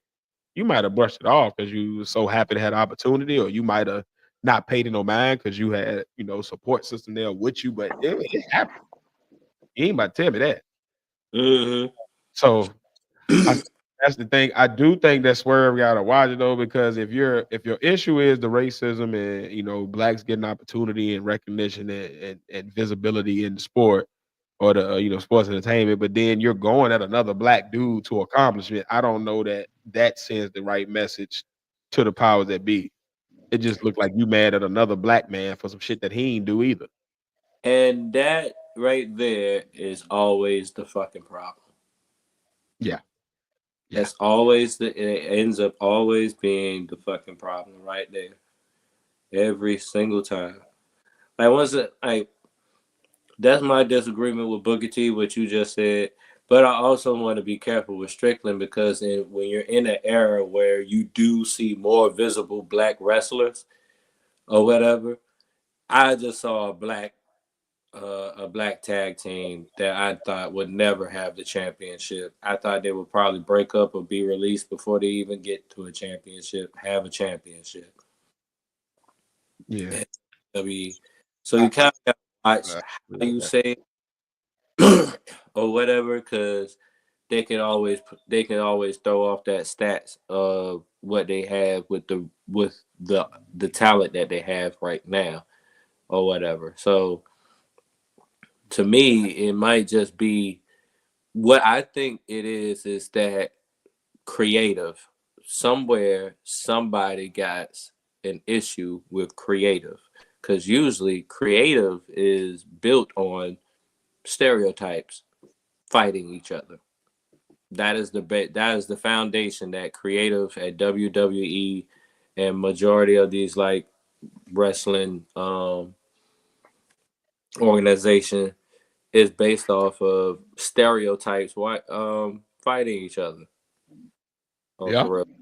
I mean, like it's just like it's like everybody building their own Street Fighter. Okay, I got the I got the black boxer. I got the fat Asian sumo wrestler. You know, I got the extra patriotic dude. You know what I mean? It's the same characters in different forms or whatever. I got the evil goth nigga or whatever. So that I think he got a problem more with creative than just saying WWE. I think he should just.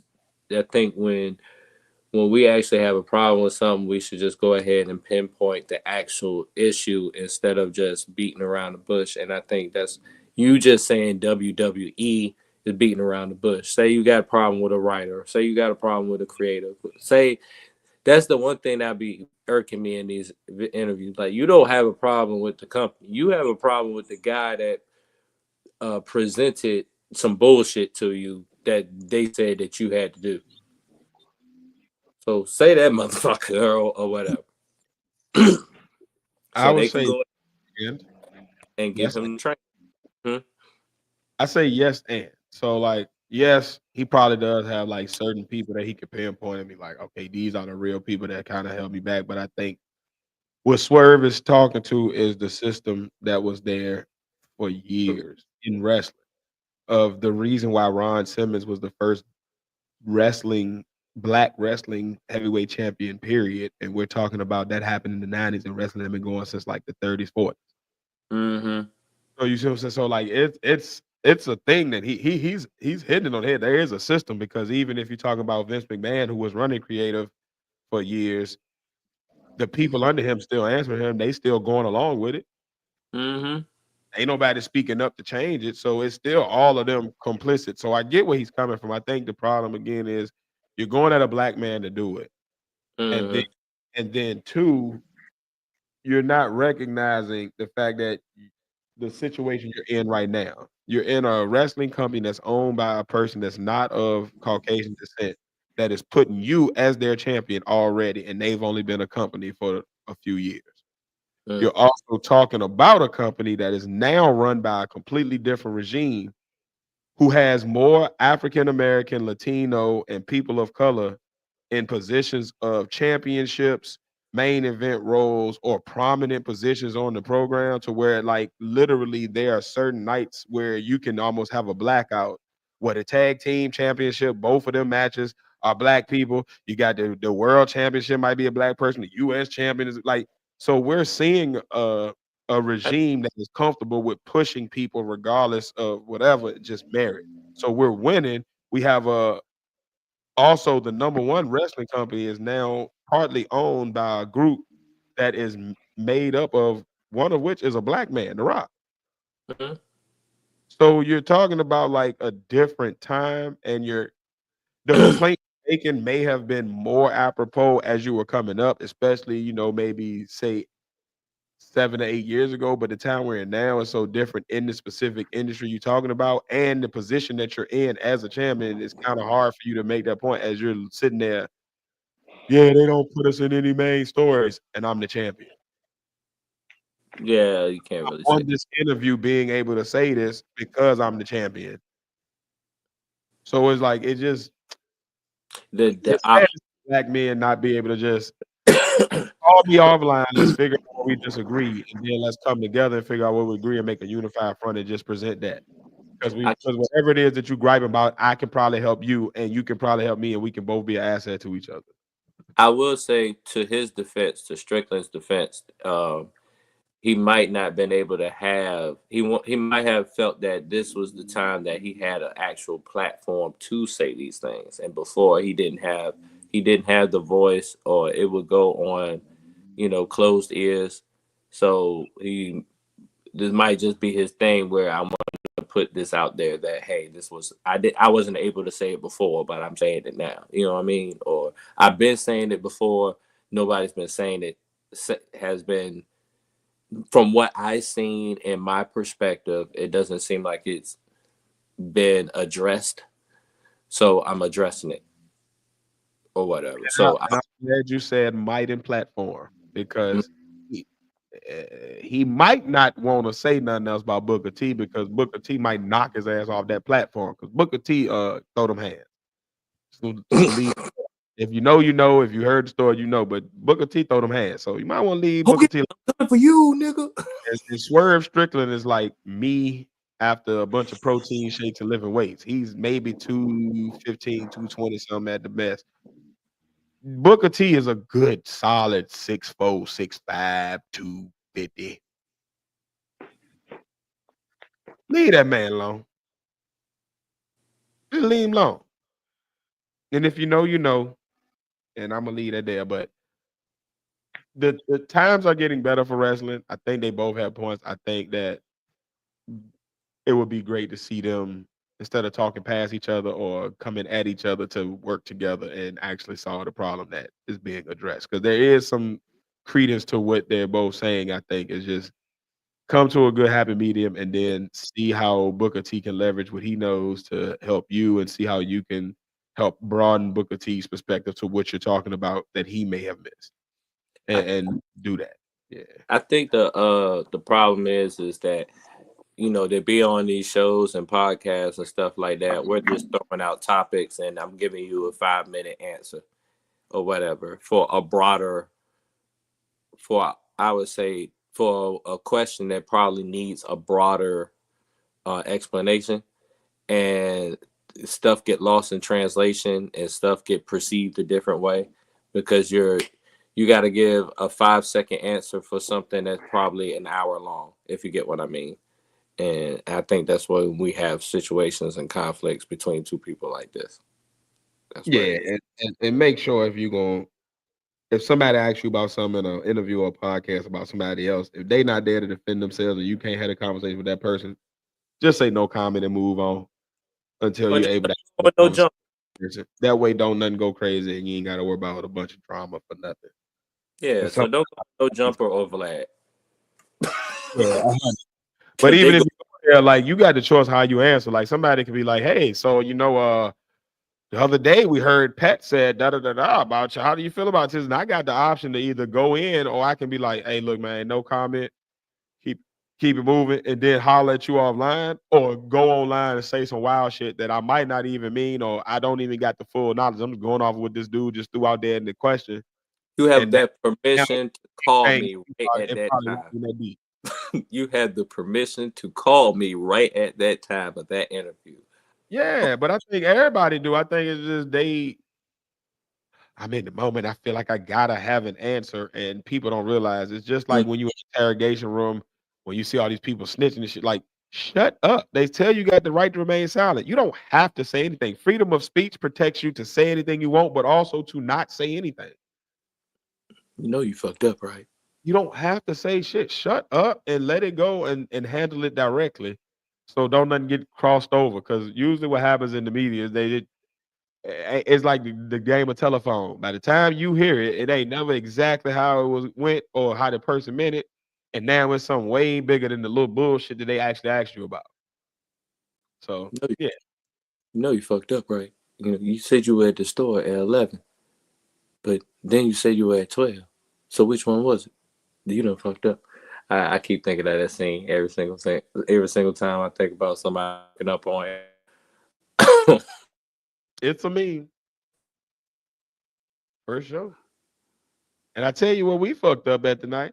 We've been talking for a long ass time, y'all. This may be the longest pod we've had that is not a 2-part episode.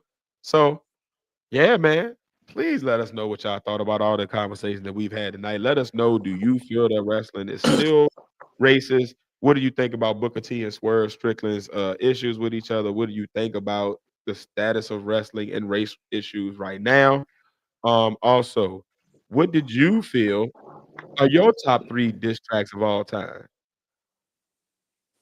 Do you think 100 Men could beat a gorilla, or would the gorilla whoop their ass? And is Sinners overrated like Ooh, this, or is it the would greatest you movie? go a blind date with a crackhead? Hey, hey, there you go. It's been one of them. But let us know all of your thoughts and opinions down in the comments, man. Please let us know. We'd love to continue the conversation with y'all. Um, if you would like to support, y'all can see how to do that down at the bottom of the screen there. You can see the Cash App information. Please make sure you like, share, and subscribe. If you're new to the channel, subscribe. Please share this with at least one other person that you feel like would benefit from this or enjoy this content. And make sure, again, if you're new, go ahead, hit that subscribe, man. Rock with us. So welcome to the Pod Squad. If you would like to purchase merch or just know more about the products that we have, Phace, how can they do that? Well, you can go to artradeclothing.com, artradeclothing.com, artradeclothing.com, artradeclothing.com, ARTRE clothing.com. No, I do not spell clothing for anyone. Yeah, that's the only location you can find all the official Partners Podcast merchandise. Also, the only place you can find any AC83 merchandise.